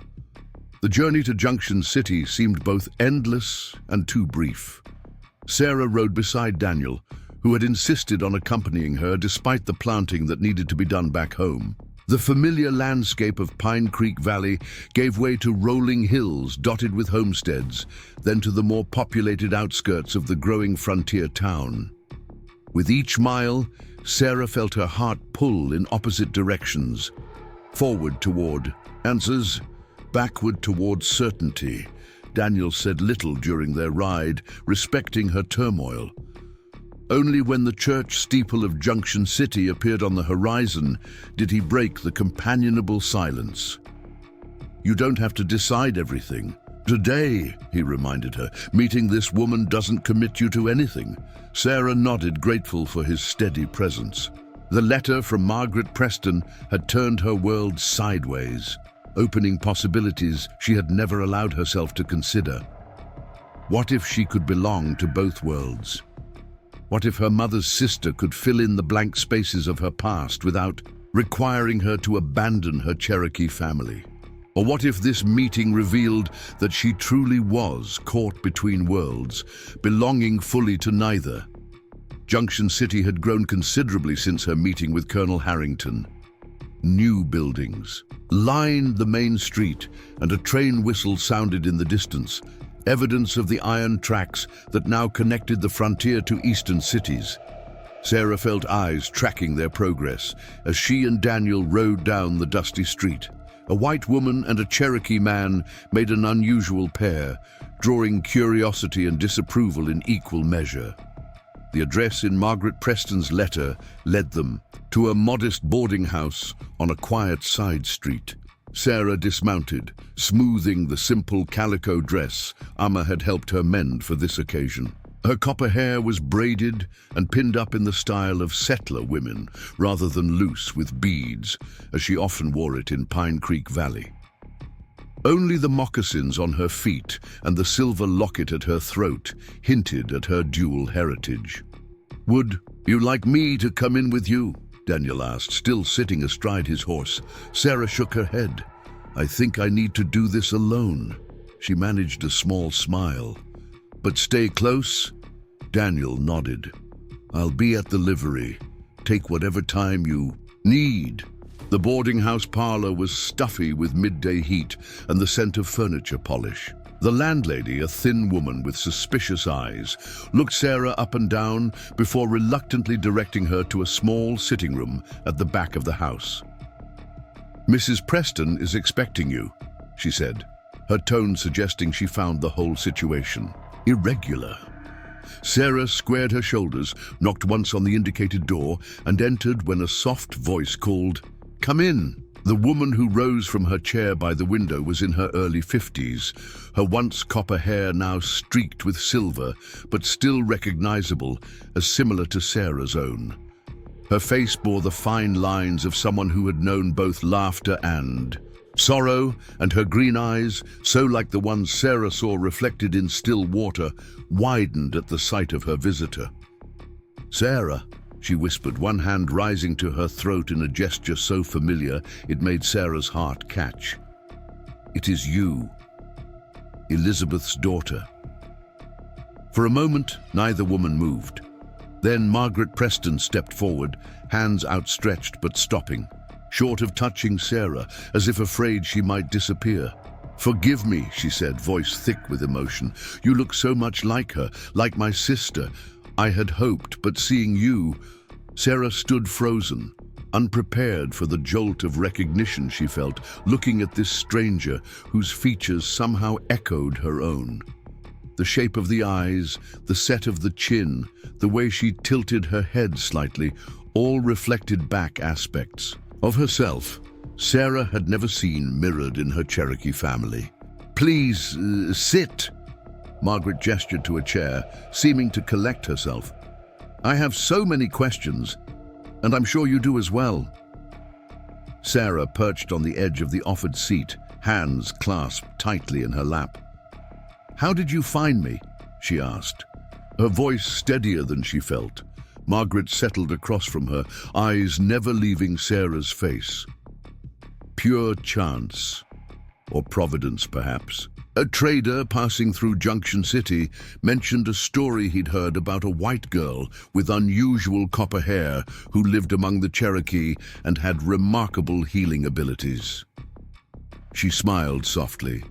Elizabeth had that same gift with plants and remedies. When he mentioned the silver locket, I dared to hope. "This locket," Sarah touched the familiar weight at her throat. "I've had it as long as I can remember. but it was damaged. I couldn't open it until recently. Robert gave it to Elizabeth on their wedding day, Margaret said. Inside was a portrait of her holding a small child, Sarah finished, and an engraving, Elizabeth and Sarah Miller, 1870. Margaret's eyes filled with tears. So it is truly you, after all these years. She took a steadying breath. Can you tell me what happened? How you survived when everyone else? Sarah recounted what little she knew, the ambush at Rattlesnake Pass, Thomas finding her hidden beneath the wagon, her mother's body nearby. As she spoke, she watched Margaret's face reflect grief, horror, and eventually a fierce pride. She protected you until the end, Margaret said softly. That was Elizabeth, always putting others before herself. You said in your letter that she had knowledge of herbal medicine, Sarah ventured. I found that I have a similar gift, though I was taught Cherokee healing ways. Margaret nodded eagerly. Elizabeth learned from our grandmother, who was known throughout Illinois for her remedies.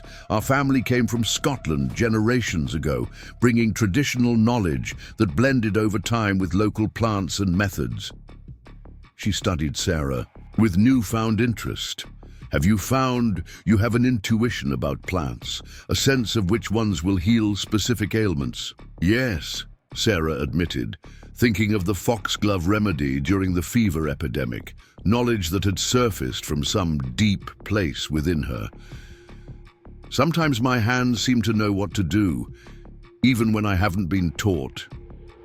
Blood memory, Margaret said with satisfaction. My grandmother called it thus. Knowledge passed through generations, carried in our very essence. She leaned forward. Sarah, I cannot tell you what it means to find you alive. After Elizabeth's death, I thought our family's healing traditions would die with me, as I never had children of my own. The conversation flowed more easily after that. Margaret sharing stories of Elizabeth as a girl, of Sarah's early years in Chicago, of the family Sarah couldn't remember.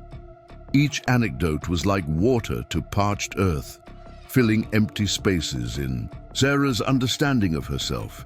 She learned that her mother had been gentle but stubborn, that her father had sung Scottish ballads while working at his forge, that baby Sarah had shown an early affinity for plants, always reaching for the herbs hanging in their kitchen.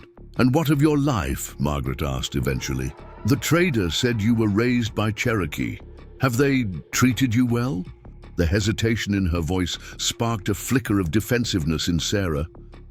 The Whitefeathers saved me, raised me as their daughter. They are my family. Margaret nodded, though something in her expression suggested she didn't fully understand. Of course, I'm grateful they took you in. But surely now that you're grown, now that you know of your heritage. She paused, seeming to choose her words carefully. Sarah, you have family among your own people now, your mother's people. The simple statement laid bare the assumption that had been hovering unspoken, that blood ties would naturally supersede the bonds Sarah had formed with her Cherokee family, that her own people referred only to those who shared her skin color, not those who had shaped her heart and mind. The Cherokee are also my people, Sarah said quietly but firmly. Thomas and Amma Whitefeather are the only parents I remember. Their son Daniel is my brother in all ways that matter. A flash of disappointment crossed Margaret's face, quickly masked. I understand this must be overwhelming. I'm not asking you to choose between worlds. She reached across the small table to touch Sarah's hand. But I would like the chance to know my sister's daughter, to share with you the legacy of healing knowledge that is your birthright. The sincerity in her voice was undeniable. Despite her discomfort with some of Margaret's assumptions, Sarah found herself drawn to this connection to her past, to the family she had lost before she could form lasting memories. I'd like that too, she admitted.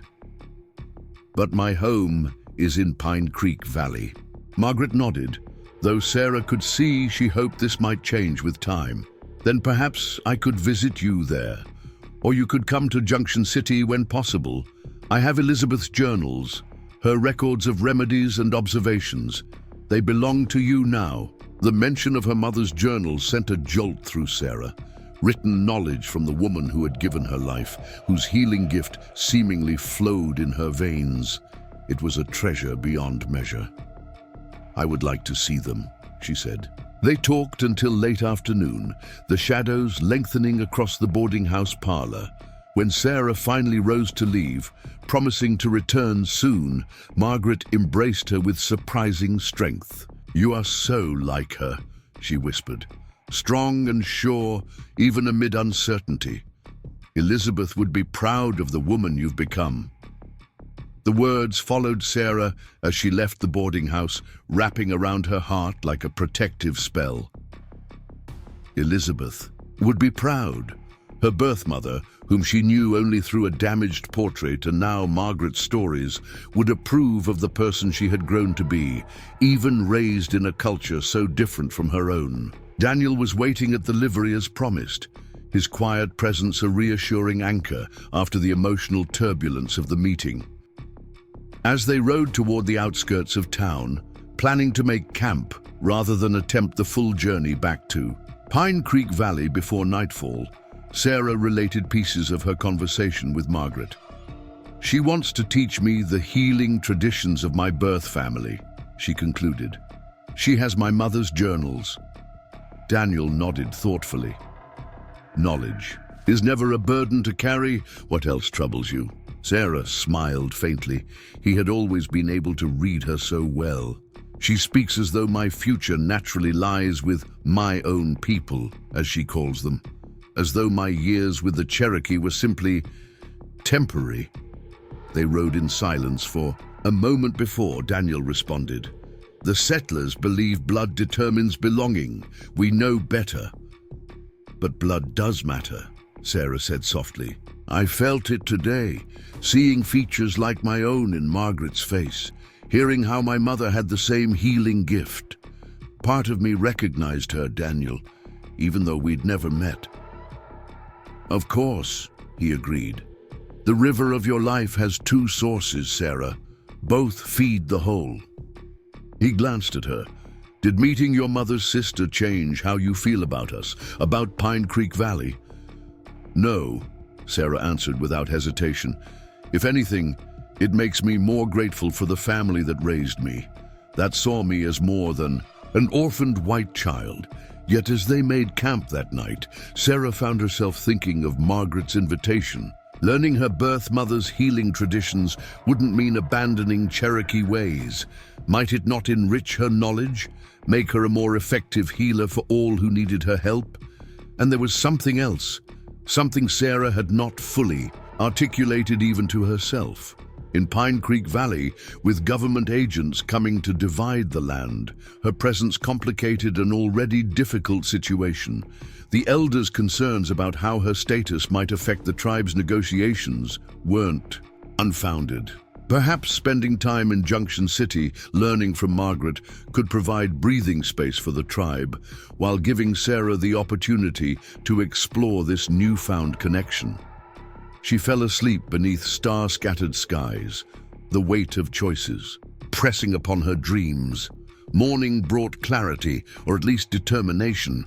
Over a small fire where they heated coffee, Sarah outlined her thoughts to Daniel. "I'm going to spend 2 weeks with Margaret in Junction City," she said. "She can teach me about my mother's remedies, and I can see her journals. Then I'll return home." Daniel studied her face, searching for doubt or conflict. Finding none, he nodded. "You're sure?" "Yes," Sarah said more confidently than she felt. "This doesn't change who I am or where I belong, but I need to know this part of myself too." They reached Pine Creek Valley by midday. Emma was working in the garden when they arrived, her skilled hands moving among the plants she had taught Sarah to tend. She straightened as they approached, reading the news on Sarah's face before words were spoken. "You found answers," she said simply. Sarah nodded, suddenly overwhelmed with emotion. This woman who had rocked her through nightmares, taught her to weave and heal, loved her without reservation. How could she explain the conflicting currents now running through her heart? But Amma, with her deep wisdom, needed no explanation. She took Sarah's hands in her own weathered ones. The roots of who you are reach in many directions, daughter. It is good to know them all. That evening, Sarah explained her decision to Thomas and Amma, 2 weeks in Junction City with Margaret, learning about her birth mother's healing traditions and reading her journals. Thomas listened solemnly, asking few questions, but watching her with eyes that missed nothing. "You will take care," he said finally. It wasn't a question, but Sarah nodded anyway. "And return to us," Amma added, her voice steady despite the worry. In her eyes. "Always," Sarah promised, embracing the woman who had mothered her when her own was lost.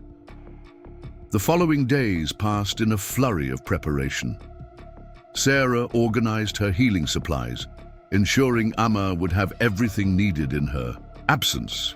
She spent hours with younger women who had shown interest in learning medicine, reviewing treatments for common ailments. Though no one spoke of it directly, they all knew the coming registration and land division might separate the community, making knowledge sharing more difficult in the future. Daniel helped prepare a pack horse with supplies for her stay in Junction City. 2 weeks, he reminded her, tightening a strap on the animal's burden. "The council will be meeting with government representatives when you return. Thomas wants you there." The night before her departure, Pine Creek Valley's inhabitants gathered for a ceremony. Children she had helped deliver, elders whose joints she had eased with poultices, young hunters whose wounds she had dressed, all came to wish her safe journey. No one questioned her decision, at least not openly. They had watched her grow, from a silent, traumatized child into a young woman with healing hands and a foot in 2 worlds. They understood, perhaps better than Sarah herself, that this journey was necessary. Thomas spoke words of blessing over her, asking the ancestors to guide her path. Amma wove a special pattern into Sarah's hair, incorporating beads that clinked softly when she moved, a constant reminder of her Cherokee family. Daniel presented her with a small carved fox, a callback to the first gift he had given her as a child. "To help you find your way through any forest," he said as he pressed it into her palm. Sarah felt tears threaten, but held them back. This was not goodbye, not truly. She was simply expanding her understanding, not abandoning her home. Yet as she rode away the next morning, Pine Creek Valley growing smaller behind her, a whisper of doubt threaded through her determination. The world was changing rapidly around them. Government agents, land divisions, settlers pressing ever westward. What would she return to after 2 weeks? Would Pine Creek Valley remain the sanctuary it had always been for her? Junction City seemed even more bustling on her return. Sarah made her way to Margaret's boarding house, acutely aware of how differently people regarded her when she arrived alone, without Daniel's presence marking her as connected to the Cherokee. Shopkeepers, who had barely acknowledged her before, now smiled and nodded. A woman outside the mercantile even complimented her hair. The easy acceptance was both comforting and unsettling, a reminder of the invisible boundaries that shaped interactions in this world where appearance determined belonging. Margaret welcomed her with open arms and shining eyes. "I've prepared a room for you," she said, leading Sarah upstairs, "and cleared space for us to work with the remedies Elizabeth's journals awaiting." The room was small but pleasant, with a window overlooking the boarding house garden. On a simple desk lay several leather-bound books, worn with use, pages yellowed with age. Sarah approached them with reverence, running her fingers lightly over the cover of the topmost journal. "May I?" she asked. Margaret nodded encouragingly. "They're yours now, Sarah. Your inheritance, Opening the first journal, Sarah caught her breath at the sight of her mother's handwriting, neat and precise, detailing properties of plants, methods of preparation, observations of effectiveness. The earliest entries dated from Elizabeth's girlhood, recording lessons from her grandmother. Later pages documented her own discoveries and adaptations. Sarah read until her eyes burned, absorbing her mother's voice through written words. Elizabeth's intelligence shone through her careful notes, as did her compassion in descriptions of patients she had treated. Occasionally she mentioned baby Sarah, noting with maternal pride how the child seemed drawn to certain plants, how her tiny hands reached for herbs as if recognizing friends. "She was training you even then," Margaret observed, watching Sarah's absorption in the journals. "Our grandmother always said the gift showed early." The following days established a rhythm. Mornings were spent in Margaret's small garden, identifying plants and discussing their properties. Sarah was surprised to discover how many were familiar to her from Cherokee medicine, though often used differently. Afternoons were devoted to studying Elizabeth's journals and preparing remedies under Margaret's guidance. "Your hands work just like hers did," Margaret commented, watching Sarah blend an ointment for burns. The same sure movements, the same attention to detail. In the evenings, they would sit in the boarding house parlor, and Margaret would share stories of the Miller family. Sarah's grandparents she had never known, cousins in Illinois, the childhood Elizabeth and Margaret had shared. Each anecdote helped fill the empty spaces in Sarah's understanding of where she had come from. Yet even as she absorbed this new knowledge, Sarah found herself thinking of Pine Creek Valley, wondering what Daniel was hunting that day, if Thomas was preparing for the council meetings, whether Amma was gathering the late summer berries. She would catch herself listening for Cherokee words among the English conversations surrounding her, or looking toward the western hills as if she might glimpse the familiar valley beyond them. Margaret noticed these moments of distance. "You miss them," she said one evening as they sat on the boarding house porch, watching twilight soften the edges of Junction City. Sarah nodded, not bothering to pretend otherwise. "They are my family." Margaret was quiet for a moment, her fingers working a piece of embroidery. "I've been thinking," she said finally. "When you return to Pine Creek Valley, perhaps I might accompany you, just for a visit," she added quickly, seeing Sarah's surprise. "I would like to meet the people who saved and raised my niece, and to thank them." The suggestion caught Sarah off guard. She tried to imagine Margaret in Pine Creek Valley, this proper widow in her neat dresses among the Cherokee lodges and gardens. Would Thomas and Amma welcome her?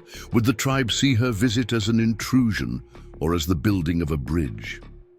"I would like that," Sarah said carefully, "but things are complicated right now. The government is sending agents to register the tribe and divide the land. Tensions are high." Margaret set down her embroidery. "All the more reason I should come. I have some connections in Junction City now. Perhaps I could help in some way." Sarah doubted Margaret's frontier town connections would sway government policy, but she appreciated the sentiment behind the offer. "Let me speak with Thomas when I return," she suggested.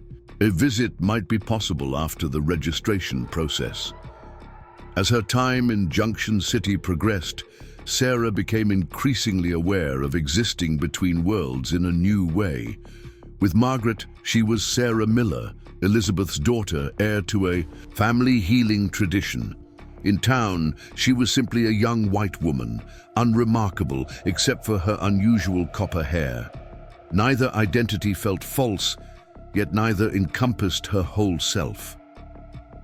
The starkest reminder came during her second week in Junction City. Sarah and Margaret had gone to the general store for supplies when they encountered Colonel Harrington on the boardwalk outside. His eyebrows rose in recognition. "Miss Whitefeather," he said, the name inflected with subtle irony. "What a surprise. To see you in town and without your Indian companions." Before Sarah could respond, Margaret stepped forward. "Colonel, this is my niece, Sarah Miller. Her mother was my sister Elizabeth." The colonel's expression shifted from condescension to confusion. "Miller, but I understood." He looked more closely at Sarah. "You're the girl who was at the territorial office with the Cherokee delegation." "Yes," Sarah acknowledged. "Thomas Whitefeather and his wife raised me after my parents were killed in the Rattlesnake Pass massacre." Understanding dawned on the colonel's face, followed by what appeared to be genuine sympathy. "My dear girl, I had no idea you were a survivor of that terrible event. Why, if I'd known your circumstances—" "My circumstances were that I had a family who loved me," Sarah interrupted firmly. "I still do." The colonel glanced at Margaret, seeming to expect her to contradict this claim to dual belonging. "When she didn't," he cleared his throat awkwardly.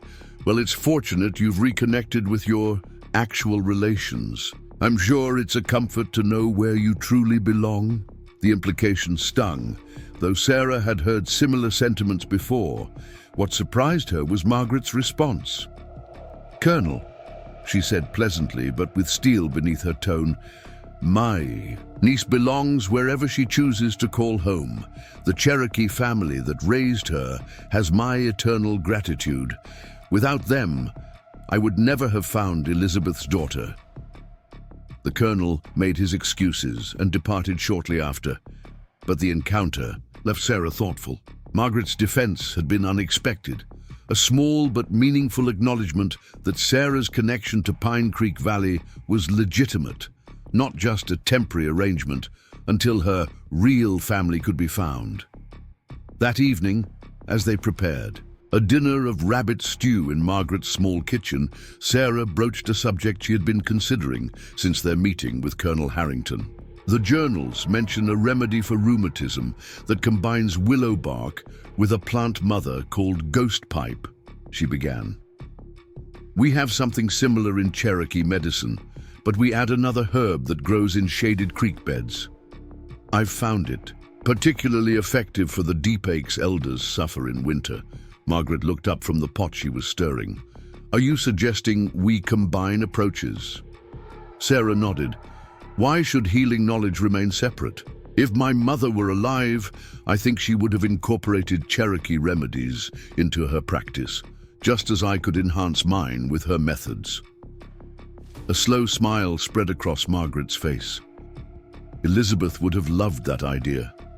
She was always experimenting, looking for better ways to ease suffering. She stirred the stew thoughtfully. "Your feet may walk in two worlds, Sarah, but your heart doesn't have to be divided between them." The simple observation unlocked something in Sarah's chest, a tension she hadn't fully acknowledged until it began to release. Perhaps this was the path forward.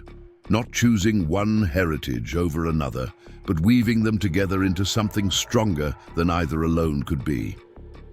As her 2 weeks in Junction City drew to a close, Sarah found herself both eager to return to Pine Creek Valley and grateful for the time spent with Margaret. She had filled a small trunk with carefully copied remedies from Elizabeth's journals, samples of plants that didn't grow in the valley, and the original journals themselves, a tangible connection to the mother she couldn't remember. On her final evening, Margaret presented her with one more gift, a small daguerreotype of Elizabeth and Robert Miller on their wedding day, Elizabeth's copper hair identical to Sarah's own, Robert's kind eyes crinkled in a smile. "So you can remember them wherever you go," Margaret said softly. Sarah touched the image gently, searching the faces of her birth parents for echoes of herself. "Thank you for this, for everything, for helping me understand where I came from." Margaret embraced her. Elizabeth would be so proud of the woman. "You've become your skills, your compassion, your strength." She pulled back to look Sarah in the eye. "I won't pretend I don't wish you would stay in Junction City, that we could build a life here together. But I understand your heart calls. "You back to Pine Creek Valley." "Not forever," Sarah assured her. "I'll return to visit. And perhaps someday you can come to the valley, meet my family there." Margaret nodded, eyes bright with unshed tears. "I would like that. And meanwhile, we'll exchange letters. You can tell me how you're combining our family remedies with Cherokee medicine." In the morning, Sarah prepared for the journey home, packing the precious trunk of journals and remedies securely on her horse. Margaret stood on the boarding house porch, a solitary figure waving as Sarah turned toward the western hills and Pine Creek Valley beyond. The landscape felt different somehow as Sarah rode homeward, not because it had changed, but because she now saw it through expanded understanding. Each ridge and valley, each stretch of forest and meadow existed as itself, not as territory to be claimed exclusively by one people or another. The arbitrary boundaries being drawn by survey teams couldn't change the fundamental truth that this land had nurtured many peoples, many traditions. Perhaps her own existence between worlds wasn't the weakness others perceived, but a strength, a bridge spanning divided territory, connecting rather than separating. As she crested the final hill overlooking Pine Creek Valley, Sarah reined, her horse to a stop, taking in the vista spread before her. The familiar lodges, gardens, and council grounds of her Cherokee home nestled in the valley's embrace. Smoke rose from cooking fires, children's voices carried on the afternoon breeze, and the creek that had given the valley its name glinted silver in the sunlight. But something was different. Near the valley's eastern edge, where it opened toward the plains, a cluster of tents had been erected. Even from a distance, Sarah could make out the territorial flag flying above the largest one. The government agents had arrived during her absence, bringing with them the promise of division and change. Sarah touched the silver locket at her throat, then the small carved fox Daniel had given her, drawing strength from both connections. Whatever challenges awaited in Pine Creek Valley, she would face them with clearer understanding of herself, not as a divided person caught between worlds, but as a whole being with roots drawing nourishment from different soils. She urged her, horse forward toward home and the uncertain future that awaited them all. The government camp dominated the eastern edge of Pine Creek Valley like a splinter beneath skin, foreign, intrusive, impossible to ignore. Tents arranged in military precision housed clerks, surveyors, and officials who moved through the Cherokee settlement with the confident stride of men who believed papers and proclamations granted them authority over land that had sustained generations. Sarah approached slowly, taking in the changes that had occurred during her absence. Cherokee families went about their daily tasks with measured caution, their movements more deliberate under watchful official eyes. Children who normally played freely along the creek now stayed closer to family lodges. Even the air felt different, heavier with unspoken tensions and fears. She dismounted near the Whitefeather Lodge, heart quickening at the sight of familiar faces. Amma emerged first, her lined face brightening as she hurried forward to embrace her daughter. "You've returned," she said simply, though her tight grip conveyed everything words couldn't. Thomas appeared moments later, his expression a careful mask that relaxed slightly at Sarah's arrival. Behind him came Daniel, taller and more solemn than Sarah remembered, though it had been only 2 weeks. His smile, when it came, warmed something that had grown cold during her time away. "Welcome home," he said, taking the reins of her horse. "We've been waiting."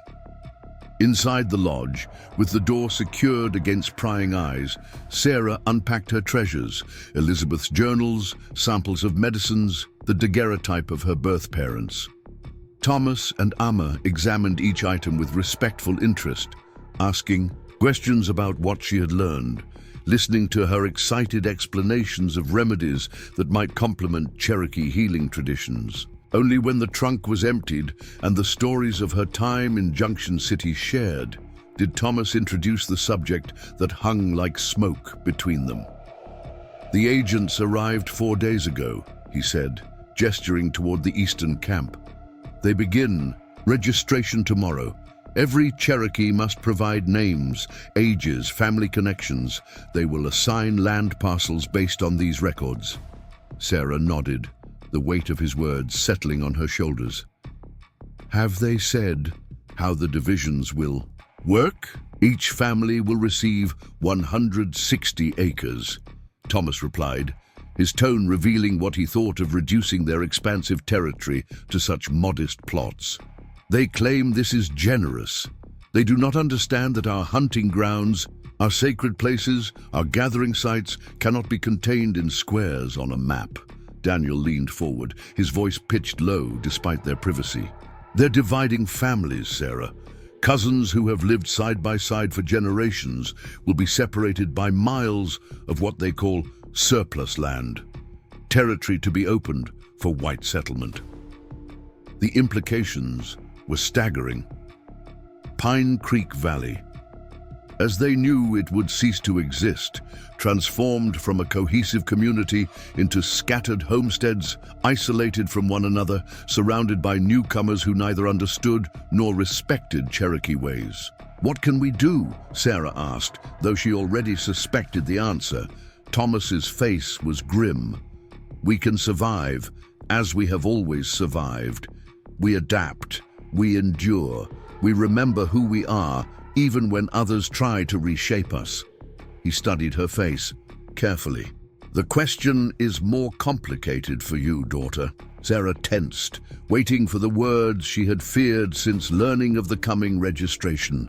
Would Thomas suggest she remain in Junction City with Margaret? Would he remind her that her presence complicated the tribe's already difficult position? Instead, he reached for her hand, his weathered fingers wrapping around hers with startling gentleness. You have always been our daughter, but now you have choices no one else here possesses. You could claim Cherokee identity through us and receive an allotment, or you could claim your birth identity and perhaps acquire land through different channels, or you could return to your mother's sister. His eyes held hers steadily. Your path is yours to choose. We will support whatever direction you take. The enormity of the decision stole Sarah's breath. Each option carried profound implications, not just for her future, but for her very identity. She looked from Thomas to Amma to Daniel, these people who had been her entire world for as long as she could remember. I need time to think, she said finally. That night, Sarah lay awake long after the lodge had grown quiet with sleep. Outside, an owl called once, twice, 3 times, the same night messenger that had spoken before her journey to Junction City. She wondered if it carried wisdom from ancestors, and if so, which ones, the Cherokee who had adopted her into their traditions, or the millers whose blood ran in her veins. Morning brought no clarity, only the practical demands of the day. Sarah helped Amma prepare breakfast, then sorted her healing supplies, activities that had formed the rhythm of her life in Pine Creek Valley. Yet everything felt tenuous now, shadowed by impending change and impossible choices. Mid-morning, a runner arrived with news that quickened the pulse of every Cherokee in the valley. The government agents had begun the registration process. Families were being summoned to the main tent to declare their names and relationships, to have their very existence documented and categorized on the white man's terms. Thomas and the other council members had agreed that cooperation represented their best hope for securing favorable land assignments. Resistance would only bring soldiers and harsher terms. So one by one, Pine Creek Valley families made their way to the government camp, pride intact despite the humiliation of having to prove their right to a fraction of territory that had once been entirely theirs. The Whitefeathers waited until afternoon before making their way to the registration tent. Sarah walked between Thomas and Amma, conscious of the stares her appearance drew from government clerks. In her simple buckskin dress with her copper hair in Cherokee braids, she embodied the contradiction the registration process couldn't easily categorize. Inside the tent, a long table held maps, documents, and the thick ledger where Cherokee names and ages were being recorded in neat columns. The man seated behind it, thin, bespectacled, with the pale complexion of someone who spent his life indoors, looked up as they entered. His gaze traveled from Thomas to Amma, then fixed on Sarah with undisguised curiosity. "Names and ages," he said briskly, pen poised above the ledger. Thomas responded with dignity, giving their Cherokee names. First, then the English translations officials preferred Thomas Whitefeather, 54 years. Emma Whitefeather, 51 years. The clerk made his notations, then looked up expectantly at Sarah. Before she could speak, a voice interrupted from the tent entrance. "Harold, I'll handle this." Sarah turned to find Colonel Harrington striding toward them, his uniform crisp despite the frontier heat. He nodded to Thomas with minimal courtesy before addressing Sarah directly. "Miss Miller," he said, emphasizing her birth name. "I must admit, I'm surprised to find you here. I assumed after reconnecting with your aunt in Junction City, you would have chosen to remain among your own people." The deliberate distinction, your own people, hung in the air between them, a boundary line as rigid as any his surveyors were. "You're drawing." "I'm here with my family," Sarah replied evenly, "to complete the registration process." Colonel Harrington's eyebrows rose. "I see. And under what name do you wish to be registered? Miller or Whitefeather?" The slight pause conveyed his opinion of her adopted surname. It was the question Sarah had agonized over throughout the sleepless night. Her answer would determine not just her legal identity, but the land allotment she might receive, and whether that land would be near her Cherokee family or separated by miles of territory claimed for white settlement. She felt Thomas's steady presence beside her, Amma's quiet strength, the weight of years of belonging that went deeper than any government document could measure. She thought of Margaret in Junction City, of Elizabeth's journals now safely stored in the Whitefeather Lodge, of the dual heritage that had become not a division but a bridge. "My name," she said clearly, "is Sarah Whitefeather Miller." The colonel's lips thinned with disapproval. "Miss Miller, this is an official registration. We cannot accept fabricated identities. You must choose." "I haven't fabricated anything," Sarah countered. Sarah Miller was born to Elizabeth and Robert Miller in 1867. Sarah Whitefeather was raised by Thomas and Amma Whitefeather from 1871 onward. "I am both. I claim both." Colonel Harrington's face reddened. "The purpose of this registration is to determine Cherokee blood rights for land allotment. As you have just confirmed, you possess no Cherokee blood. Therefore, you have no standing for an allotment under the Whitefeather name." "She is our daughter," Thomas said, his quiet voice carrying more authority than the colonel's irritated tone. "Raised in our home, in our traditions, for 14 years. If that grants no rights, then your process understands nothing of family." The colonel's expression hardened. "Mr. Whitefeather, I understand you took in this orphaned child, a commendable act. But she is clearly not Cherokee, and the allotment system is designed specifically for tribal members." Sarah felt a cold certainty settle over her.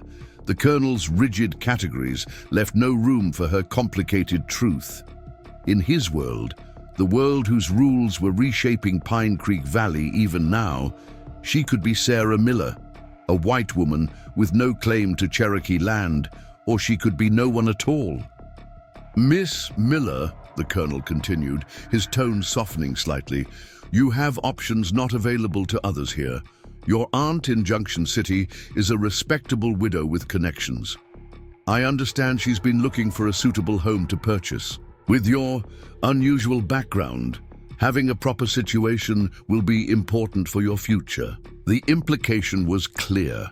Sarah's place was in Junction City, learning to be the white woman her appearance suggested, not clinging to a Cherokee identity that officials would never recognize. Before she could respond, Thomas spoke again, his voice measured despite the anger Sarah sensed beneath his words. "My daughter will make her own choice, Colonel. She needs no guidance from those who have never known the meaning of two worlds meeting in one heart." The Colonel stiffened at what he clearly perceived as insolence. "Very well," he snapped, turning to the clerk. "Record Thomas and Amma Whitefeather for land allotment consideration." His gaze swept dismissively over Sarah. "The young woman is not eligible." Outside the tent, Sarah released a breath she hadn't realized she was holding. The decision had been made for her, not by choice, but by the unyielding system that couldn't accommodate complexity. She was neither Cherokee enough for an allotment, nor willing to renounce her Cherokee identity to claim whatever advantages her white heritage might offer. Thomas's hand touched her shoulder, his expression grave but proud. "You honored both paths that made you who you are. There is no greater integrity." Amma squeezed her hand wordlessly, understanding beyond language flowing between them. As they walked back toward their lodge, cutting through the heart of the valley that had been home for as long as Sarah could truly remember, she felt oddly unburdened. The registration had clarified what mattered most. Not legal recognition or land allotments, but the connections that had shaped her heart and spirit. The following days brought a flurry of activity to Pine Creek Valley. Government surveyors moved through the territory with their instruments and markers, dividing land that had never known boundaries into neat parcels. Cherokee families watched with outward stoicism and private grief as sacred sites, hunting territories, and gathering places were assigned arbitrary values, some deemed worthy of allotment, others dismissed as surplus. Sarah threw herself into helping families prepare for the impending separations. She organized her healing supplies, creating smaller collections that could be distributed to households that would soon be miles apart. She worked with Amma to teach younger women the basics of medicine, ensuring knowledge wouldn't be lost when the community was fractured. Through it all, she felt a curious sense of detachment from her own future. Without an allotment, her place in the restructured Cherokee world remained undefined. Margaret's invitation to Junction City lingered as a possibility, but Sarah couldn't bring herself to abandon Pine Creek Valley as it underwent this painful transformation. A week into the surveying process, Sarah was gathering plants along the creek when she noticed a solitary figure standing near the water's edge, 100 yards downstream. Even at a distance, she recognized the formal posture of a government official. The straight back, the hands clasped behind him, the careful observation of territory he would never truly understand. Something about his stillness, his absorption in the landscape, made Sarah hesitate before turning away. This wasn't the aggressive efficiency of the surveyors or the dismissive authority of Colonel Harrington. The man seemed to be listening to the creek, watching the play of light through cottonwood leaves with genuine attention. Curiosity overcame caution. Sarah continued her gathering, moving gradually downstream until she was near enough to observe the stranger more clearly. He was younger than most officials she'd seen, perhaps 30, with brown hair cropped short and a clean-shaven face tanned by outdoor work. His clothing, while not elaborate, suggested education and position: a white shirt rolled at the sleeves, dark trousers, a vest despite the summer heat. He became aware of her presence and turned, revealing intelligent eyes that widened slightly at the sight of her, a common reaction from white men encountering her contradictory appearance. "Good afternoon," he offered, his voice carrying a hint of an accent Sarah couldn't immediately place. "I hope I'm not intruding on your gathering." The courtesy of the question, acknowledging her purpose rather than questioning her presence, surprised her. "The creek belongs to no one," she replied, "or to everyone who needs its gifts." A smile touched his lips, revealing a dimple in one cheek, a philosophy the Department of Interior would find quite troubling, I'm afraid. He gestured to the plants in her basket. Medicinal? Sarah nodded cautiously. For fever and inflammation. Willow bark, he identified. And is that echinacea? My grandmother swore by it for preventing illness. His knowledge of plants, unusual for government men, who typically saw the natural world as something to be measured and claimed rather than understood, sparked Sarah's interest despite her wariness. You know herbal medicine? Only as an interested observer, he admitted. My grandmother was a healer in our village in Bohemia. I spent my childhood watching her work with plants most doctors dismissed as superstition. He extended a hand. Benjamin Hayes. I'm the physician assigned to oversee health concerns during the allotment process. A doctor. Sarah had encountered few formally trained physicians, and those she had met typically regarded Cherokee medicine with undisguised contempt. She hesitated before accepting his handshake. Sarah Whitefeather Miller. Recognition flickered in his eyes. Ah, you're the young woman from the registration tent. Colonel Harrington mentioned your unusual circumstances. Sarah stiffened, prepared for the familiar judgment or unwelcome sympathy. Instead, Dr. Hayes continued with genuine interest. I understand you practice healing among the Cherokee, combining native methods with some from your birth family's traditions. How would you know that? Sarah asked, surprise overcoming caution. He smiled again, that curious half-dimple appearing. Junction City is a small place. Your aunt speaks quite proudly of your skill with both traditions. Seeing her confusion, he elaborated. I've consulted with Mrs. Preston several times since arriving in the territory. She has remarkable knowledge of local medicinal plants. The connection to Margaret both reassured and unsettled Sarah. What else had her aunt shared about her? Mrs. Preston is generous with her knowledge, she said carefully. As I hope to be with mine, Dr. Hayes replied. He gestured to her basket. I would be very interested to learn more about how you combine approaches. My medical training taught me to dismiss folk remedies, but experience has shown me the limitations of that thinking. His frank admission of medicine's limitations was unlike anything Sarah had heard from white doctors, who typically proclaimed modern methods superior to traditional knowledge in every respect. Despite her instinctive caution toward government officials, she found herself responding to his genuine curiosity. Different traditions recognize different aspects of healing, she said. Cherokee medicine understands the connection between spirit and body. My birth mother's remedies focus on specific properties of plants. Both have wisdom. Dr. Hayes nodded thoughtfully. The best physicians I know are those humble enough to recognize they don't possess all knowledge. He glanced toward the government camp, visible through the trees. I should return, but I would welcome the opportunity to continue this conversation. Perhaps I could see your preparations sometime. The invitation surprised Sarah. No white doctor had ever expressed interest in her healing methods before. Why would a government physician care about Cherokee medicine? His expression grew serious. Because these changes, he gestured toward the surveyor's stakes visible along the ridge, are coming whether anyone wants them or not. And when communities are separated, access to medical care becomes even more critical. I'd rather learn from existing knowledge than impose methods that might not serve people's needs.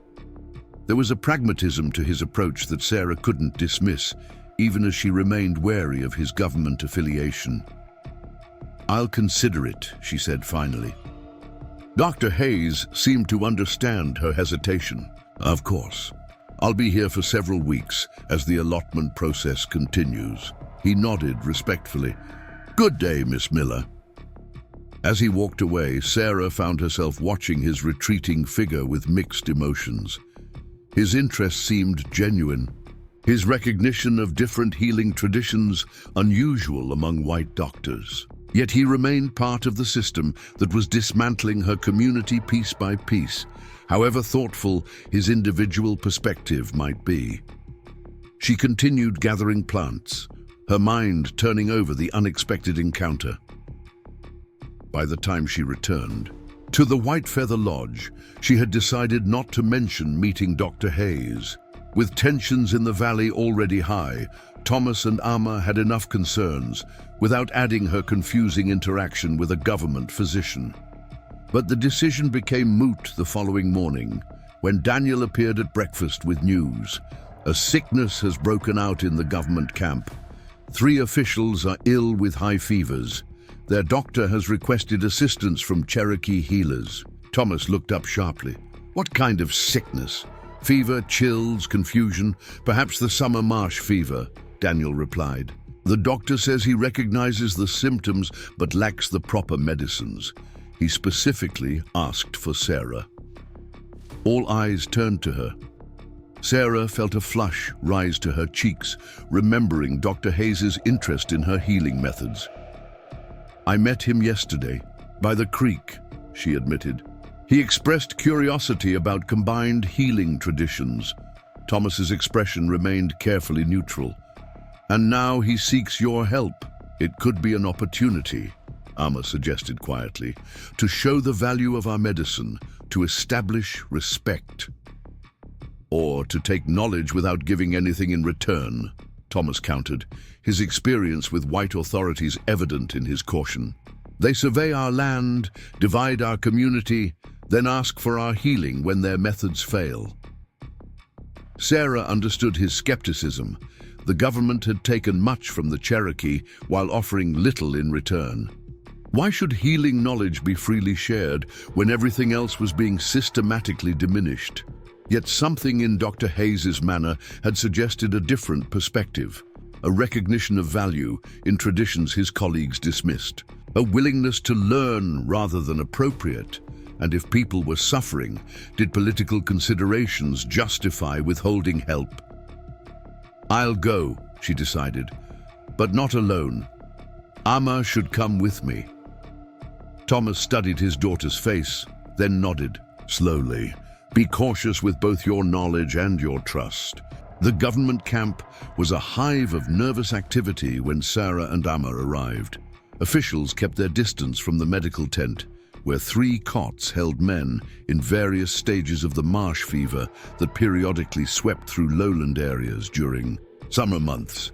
Dr. Hayes looked up from examining a patient, relief evident on his face when he saw the 2 women. Thank you for coming, he said, approaching them with a respectful nod to Amma. I have quinine, but it's not controlling the fever effectively. 3 more men have shown early symptoms. Sarah glanced at the patients, pale, sweating, occasionally muttering in delirium. She recognized the progression of the fever that Cherokee people had learned to treat generations ago. We need willow bark for the fever, bone set for the aches, and the purple cone flower to strengthen the body's fight, she told Amma in Cherokee. Amma nodded, already opening the basket they had brought. Dr. Hayes watched with undisguised interest as they prepared infusions, his medical training evidently warring with his respect for unfamiliar methods. When Sarah explained each step, he listened intently, occasionally asking questions that revealed both his knowledge and his willingness to learn. By evening, the first patients showed marked improvement. Their fevers reduced, their lucidity returning. Dr. Hayes worked alongside Sarah and Amma without hierarchical assumptions, applying poultices where directed, administering teas at specified intervals. He took careful notes on preparations and responses, his respect for their knowledge evident in every interaction. As twilight settled over the camp, he invited them to share a simple meal outside the medical tent. I can't thank you enough, he said, passing Amma a plate of stew. My training didn't prepare me for these frontier illnesses. European approaches sometimes fall short here. All medicine has strengths and limitations, Amma replied, her English less fluent than Sarah's, but her wisdom needing no translation. The body knows many languages of healing. Dr. Hayes smiled at the metaphor. A perspective more doctors should consider. He turned to Sarah. Your combination of approaches is remarkable. Cherokee methods with elements I recognize from European traditions. Willow bark, prepared in a way my grandmother would have used, but administered with prayers and attention to the patient's spirit. Sarah felt a curious warmth at his observation. Not just the recognition of her skill, but the acknowledgement of her dual heritage as a strength rather than a contradiction. I learned from both worlds, she said simply. A fortunate education for your patients, he replied. Then, more hesitantly, I understand from Mrs. Preston that you possess your birth mother's medical journals. That must be an extraordinary connection to your past. The mention of Elizabeth's journals, her most precious inheritance, made Sarah instinctively cautious. Their private family knowledge. Dr. Hayes looked genuinely abashed. Forgive me, professional curiosity overcame. Good manners. I didn't mean to pry into family matters. His immediate retreat, the respect for boundaries she'd expected him to cross, surprised Sarah. Most white men in positions of authority assumed access to whatever knowledge interested them, particularly from those they considered beneath them. Dr. Hayes's deference suggested a different character. As they finished their meal, he broached another subject. The allotment process is proceeding faster than expected. Families will begin moving to their assigned parcels within weeks. He hesitated. Given your situation, your lack of official status, have you considered what comes next for you? The question hit a nerve Sarah had been avoiding. Without an allotment, her position in the restructured Cherokee community remained undefined. Would she stay with Thomas and Amma on their reduced parcel, move to Junction City with Margaret, find some independent path? I haven't decided, she admitted. Dr. Hayes nodded thoughtfully. I don't presume to advise you, but I will say that your healing gifts are exceptional. The territory needs physicians who understand both worlds, who can bridge traditional knowledge and modern medicine. He met her gaze directly. Whatever you choose, don't let others' limited vision constrain your path. His words stayed with Sarah long after she and Amma returned to Pine Creek Valley. For over a week, they made daily visits to the government camp, treating not only the original patients but several others who developed symptoms. Dr. Hayes worked alongside them with increasing understanding of Cherokee methods, his medical perspective complementing rather than contradicting their approach. Through these interactions, Sarah came to appreciate his unusual openness. Unlike Colonel Harrington and most officials, who saw only categories and regulations, Dr. Hayes perceived individuals and possibilities. He treated Cherokee elders who came to visit the sick with the same respect he showed government superiors. He listened more than he spoke, observed more than he directed, and he watched Sarah with growing admiration that she couldn't help but notice in his attentive eyes when she explained a treatment, in his questions that revealed genuine interest in her perspective, in the small courtesies that acknowledged her expertise rather than diminishing it. He sees you, Daniel observed one evening after Sarah returned from the government camp. They sat by the creek where they had played as children, watching fireflies rise from the grasses as twilight deepened. Sarah glanced at him, surprised by the directness of his comment. What do you mean? The doctor. He sees you, not just what you appear to be, not just what you can offer. He sees Sarah. Daniel skipped a stone across the water's surface.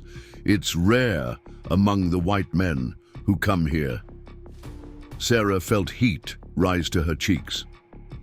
He respects the healing knowledge, that's all. Daniel's smile was knowing but kind. If that's all you wish to see, sister. His perception unsettled her. Was there something more in Dr. Hayes's attentions than professional respect? And if so, what could possibly come of it? He was a government physician, educated in eastern cities, part of the system restructuring her world. She was a woman of dual heritage with no official status, whose future hung as uncertain as mist above the valley. Yet, in the days that followed, Sarah found herself noticing things she had previously dismissed. The way Dr. Hayes's eyes crinkled when he smiled, how he remembered small details about her preferences, his habit of quoting poetry when conversations grew too serious. He was unlike any white man she had encountered, neither dismissive of her Cherokee upbringing nor fixated on her appearance as something to be rescued from native influence. As the fever epidemic in the government camp subsided, Sarah expected their interactions to end. Instead, Dr. Hayes found reasons to continue their conversations. Questions about local medicinal plants, discussions about difficult cases, shared observations about the territory's health needs. One afternoon, as they walked from the medical tent toward the creek where they often gathered herbs, he broached a subject that revealed the direction of his thoughts. "I've been offered a position in Junction City," he said, watching a hawk circle overhead. "The town council wants to establish a proper clinic, rather than relying on a visiting physician from the territorial capital." "Will you accept?" Sarah asked, surprising herself with how much his answer mattered. He turned to face her directly. "That depends in part on you." Sarah's breath caught. "Me? The clinic would serve both white settlers and native communities," he explained, his eyes never leaving hers. "It would need someone who understands both approaches to healing, who could bridge divided perspectives." He took a deep breath. "Someone like you, Sarah." The proposal was so unexpected that Sarah could only stare at him. "You want me to work at your clinic? As what? An assistant?" "As a partner," he clarified. "Your knowledge of Cherokee medicine, your mother's European traditions, combined with my medical training, we could create something unique, something needed." The vision he painted was compelling, a place where different healing traditions would be valued equally, where she could practice the combined knowledge that had become her strength. Yet skepticism tempered her interest. "The town council would never accept a woman as your equal, especially one raised Cherokee." A smile touched Dr. Hayes's lips. "The council cares about results, not conventions, and your Aunt Mrs. Preston has considerable influence among certain members." His expression grew more serious.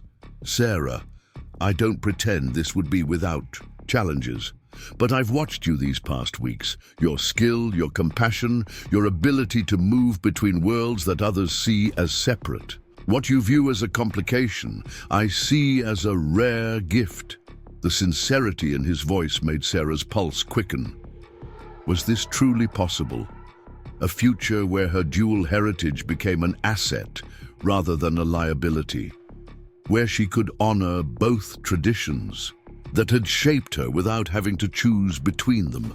And was there something more in Dr. Hayes's invitation than professional respect? The warmth in his eyes suggested possibilities that both frightened and intrigued her. "I need time to consider," she said finally. "My family." "Of course," he interrupted gently. "This isn't a decision to make hastily, but know that the offer stands, whatever you choose." He hesitated, then added more softly, "And know that my interest extends beyond the professional, though I would never presume upon that without your welcome." The candid admission hung between them, neither fully acknowledged nor dismissed. Sarah felt a curious lightness in her chest, a sensation of doors opening where she had expected only walls. "I should return to my family," she said, not quite meeting his eyes. Dr. Hayes nodded, respecting her need for distance. "I'll be here when you're ready to talk more." That evening, as Pine Creek Valley settled into twilight routines that would soon be disrupted by the allotment's completion, Sarah sat outside the Whitefeather Lodge, watching stars appear above the ridgeline that had defined her horizon for 14 years. The immensity of the choice before her seemed reflected in that vast, star-scattered sky, possibilities as numerous and distant as those points of light. Amma joined her silently, wrapping a shawl around her shoulders against the evening chill. For a while, they simply sat together, the familiar comfort of presence requiring no words. "He has offered you a different path," Amma observed finally, her perception as accurate as always. Sarah nodded, not bothering to pretend confusion about who he was. A clinic in Junction City, combining Cherokee medicine with his training. She hesitated. And perhaps more than that, in time. Amma's weathered hand found hers in the gathering darkness. "When we took you into our lodge, into our hearts, I told Thomas, one day she will have to choose her own way. That day has come. But how can I leave you, with everything changing, the allotment separating families?" Sarah's voice caught on emotions she couldn't fully express. "Daughter," Amma said softly, "the bonds that matter cannot be broken by distance. The love we have given each other doesn't end because paths diverge." She squeezed Sarah's hand. "You have always lived between worlds. Perhaps now you can help build bridges across them instead." The wisdom in Amma's words resonated with something Sarah had felt growing within her, a sense that her unique position might serve a larger purpose than she had imagined. Not just healing individuals, but perhaps helping heal the divide between peoples who saw each other as irreconcilably different. Could working alongside Dr. Hayes, Benjamin, as she had begun thinking of him, create such a bridge?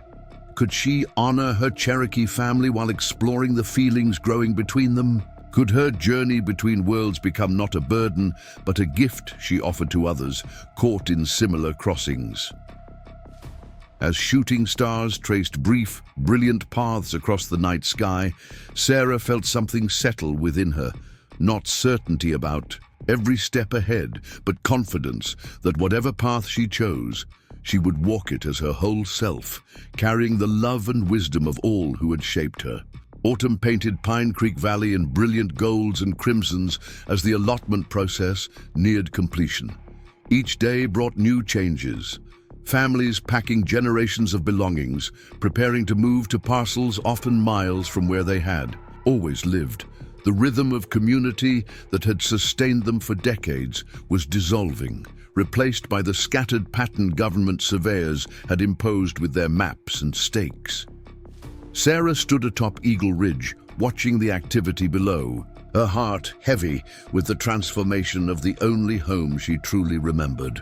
Soon, Thomas and Amma would relocate to their assigned land, a decent parcel that included access to water, but excluded the sacred gathering place where tribal councils had met for generations. Other families were less fortunate, receiving rocky soil or land far from water sources. "I thought I might find you here." She turned to find Daniel climbing the last few yards to her vantage point. He settled beside her on the rocky outcrop, their shoulders nearly touching as they gazed over the valley together. "I needed to see it whole one last time," Sarah admitted, "to remember it as it was." Daniel nodded, understanding without need for elaboration. They sat in companionable silence as golden afternoon light gilded the changing landscape, casting long shadows from the pines that had given the valley its name. "Have you decided?" he asked, finally, his voice gentle with acceptance of whatever answer might come. Sarah touched the silver locket at her throat, the connection to her birth parents that had sparked her journey of discovery. "I think I have." The previous evening, she had spoken with Thomas and Amma about Dr. Hayes's proposal, a clinic in Junction City that would combine approaches to healing, a bridge between worlds that currently viewed each other with suspicion and misunderstanding. She had watched their faces carefully as she explained, prepared for disappointment or even sense of betrayal, at the thought of her leaving Pine Creek Valley just as forced changes descended upon them. Instead, Thomas had nodded thoughtfully, his lined face solemn but not condemning. "The eagle must fly where its wisdom is needed," he had said, using the metaphor that had guided much of Sarah's life. "Your path has always been unique, daughter. Perhaps this is why, to heal divisions others cannot cross."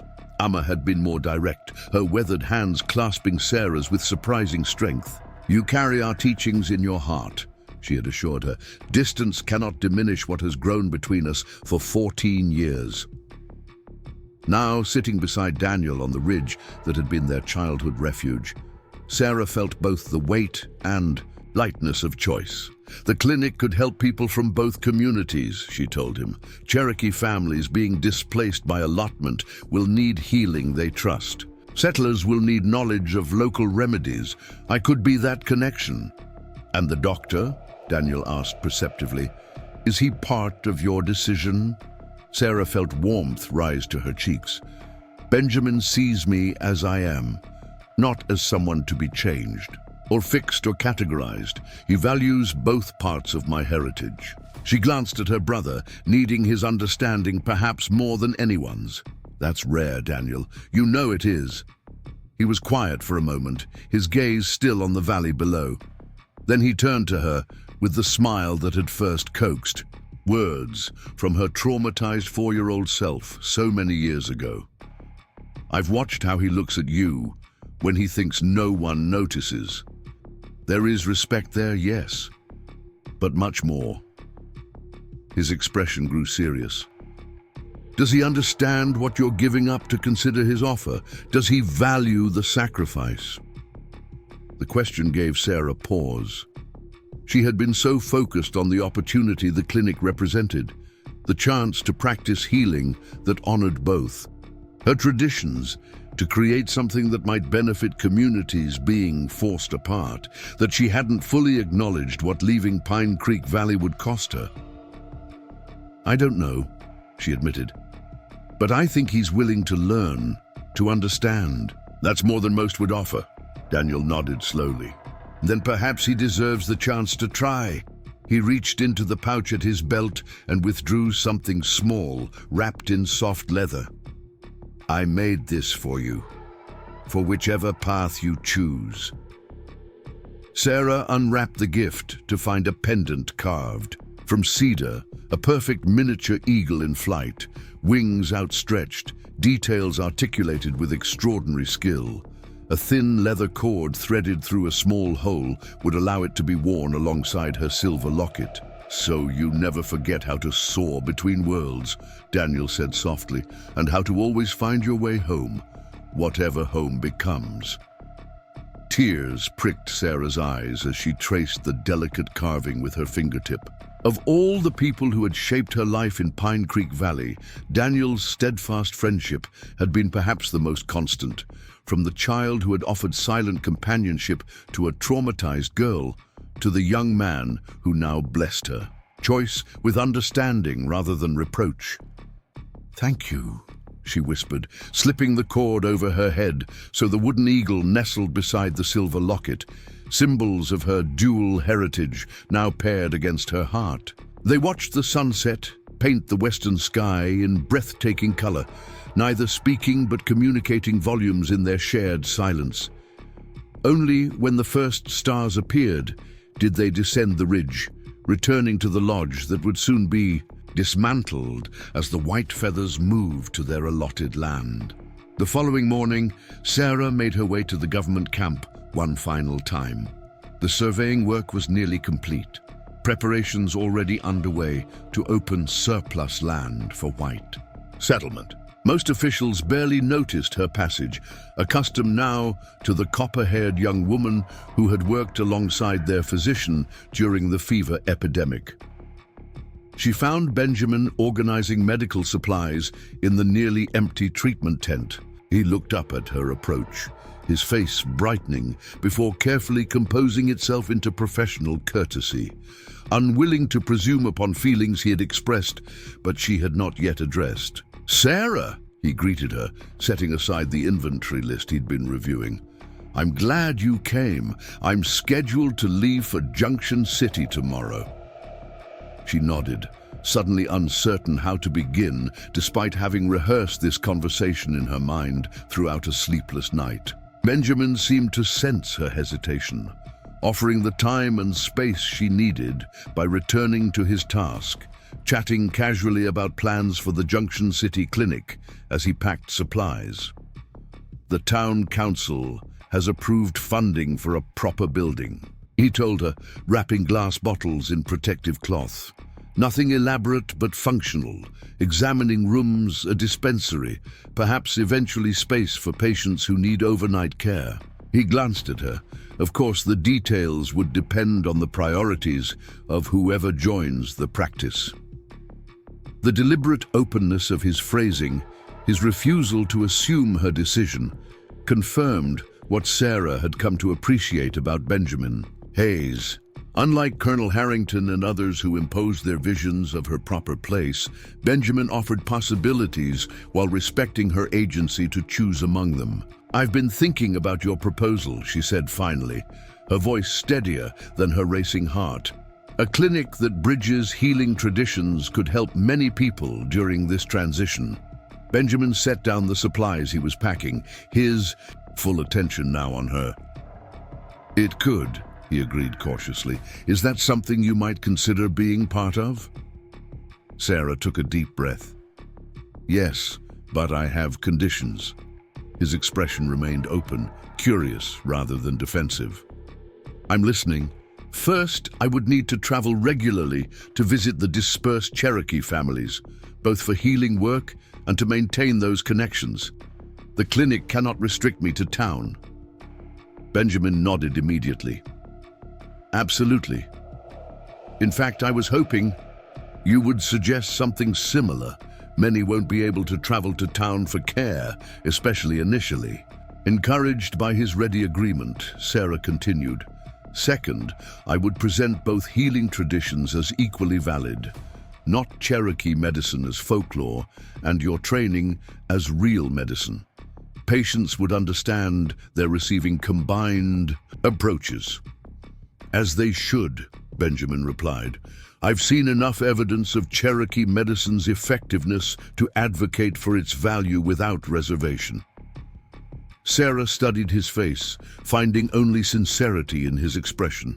"Third," she said more quietly, "I need to know that your interest in me, beyond the professional, accepts all of who I am, not just the parts that fit easily into Junction City society." Benjamin's eyes softened. He moved toward her slowly, stopping at a respectful distance. "Sarah, what drew me to you from our first conversation was precisely your wholeness, your refusal to be divided by others' expectations. I admire the woman who speaks Cherokee with her family and discusses European herbal traditions with equal confidence. I respect the healer who honors multiple sources of wisdom without hierarchy." His voice lowered. "And if I'm fortunate enough to earn your affection, it would be for all of who you are, not some convenient fraction." The sincerity in his words resonated with something deep in Sarah's spirit, a longing to be fully seen and accepted that she had scarcely acknowledged even to herself. In Benjamin's eyes, she saw not the contradiction others perceived, but appreciation for the unique perspective her journey had given her. There would be challenges, she warned, though her resolve was weakening. Junction City isn't known for embracing differences. A smile touched Benjamin's lips, revealing the dimple that appeared only on one side. Perhaps it's time someone showed them the strength that comes from bridging worlds rather than separating them. He took another step closer. "I'm willing to face those challenges, Sarah. The question is, are you willing to consider facing them with me, both the professional and, perhaps in time, the personal?" Standing in the government tent that represented everything that had disrupted her Cherokee family's way of life, Sarah made the decision that had been forming in her heart since she had first read her mother Elizabeth's journals, since she had, first recognized Benjamin's genuine respect for both her heritages. "Yes," she said simply, "to both." The joy that illuminated Benjamin's face was worth whatever difficulties might lie ahead. He reached for her hand, and she allowed him to take it, a small gesture that symbolized far larger possibilities. "We'll build something remarkable," he promised, "something that honors both traditions, that helps heal the divisions being created." His fingers tightened gently around hers. "And perhaps, in time, something more between us." Sarah nodded, a smile finally breaking through the solemnity of her decision. "In time," she agreed. "There's much to learn about each other first." The weeks that followed brought monumental changes to Pine Creek Valley. Cherokee families dispersed to their allotted parcels, the cohesive community fractured by arbitrary boundaries and miles of distance. Thomas and Amma relocated to their assigned land, with dignity intact, despite the grief of leaving the valley that had been home for decades. True to her word, Sarah traveled regularly from Junction City to visit them and other Cherokee families, bringing healing remedies and news that connected the now scattered community. Benjamin accompanied her when his clinic duties permitted, gradually earning respect through his willingness to learn Cherokee ways and his genuine concern for patients, regardless of heritage. The clinic itself took shape in a modest building near Junction City's main street. From its earliest days, it represented something new in the territory, a place where traditional medicine and formal training complemented rather than competed with each other. Benjamin's medical credentials provided legitimacy with white settlers, while Sarah's dual heritage and healing gifts drew Cherokee patients who might otherwise have avoided white doctors. Margaret Preston became a regular presence at the clinic, her knowledge of herbal preparations proving invaluable. Her relationship with Sarah deepened from tentative connection to genuine family bond, built on shared memories of Elizabeth and the healing traditions she had practiced. Not everyone approved of the unconventional arrangement. Some Junction City residents whispered about the Indian-raised young woman working alongside their respected doctor. Some Cherokee elders worried about traditional knowledge being shared too freely with outsiders. But results spoke louder than prejudices. Patients recovered, communities gradually built fragile bridges, and the clinic became a neutral ground where different worlds could meet without immediate judgment. On a crisp autumn day, 1 year after, Sarah had made her decision. She stood on the porch of the small house she now called home, watching golden leaves drift from cottonwoods along the creek that wound behind the property. The wooden eagle Daniel had carved hung beside Elizabeth's, silver locket around her neck, twin symbols of the heritages she had finally learned to weave together rather than choose between. Benjamin joined her, offering a cup of tea made from mint she had planted in their small garden. Their relationship had grown slowly, respectfully, from professional partners to cautious courtship over the months of working side by side. Now, as his hand brushed hers in passing the cup, Sarah felt the familiar warmth that had become a welcome part of her daily life. "I had a letter from Thomas," she told him, sipping the fragrant tea. "The council is meeting next week, the first full gathering since the allotment. They've invited us both to attend." Benjamin's eyebrows rose in surprise. "Both of us? That's unexpected." Sarah smiled, understanding his reaction. Though individual, Cherokee families had gradually accepted Benjamin's presence during their visits. An invitation to a council meeting represented a significant gesture of trust. "Thomas says they wish to discuss expanding the healing circuit, training younger Cherokee and combined traditions so care can reach more families." She glanced at Benjamin. "Your willingness to learn rather than simply instruct has been noticed." A hint of color touched his cheeks at the praise.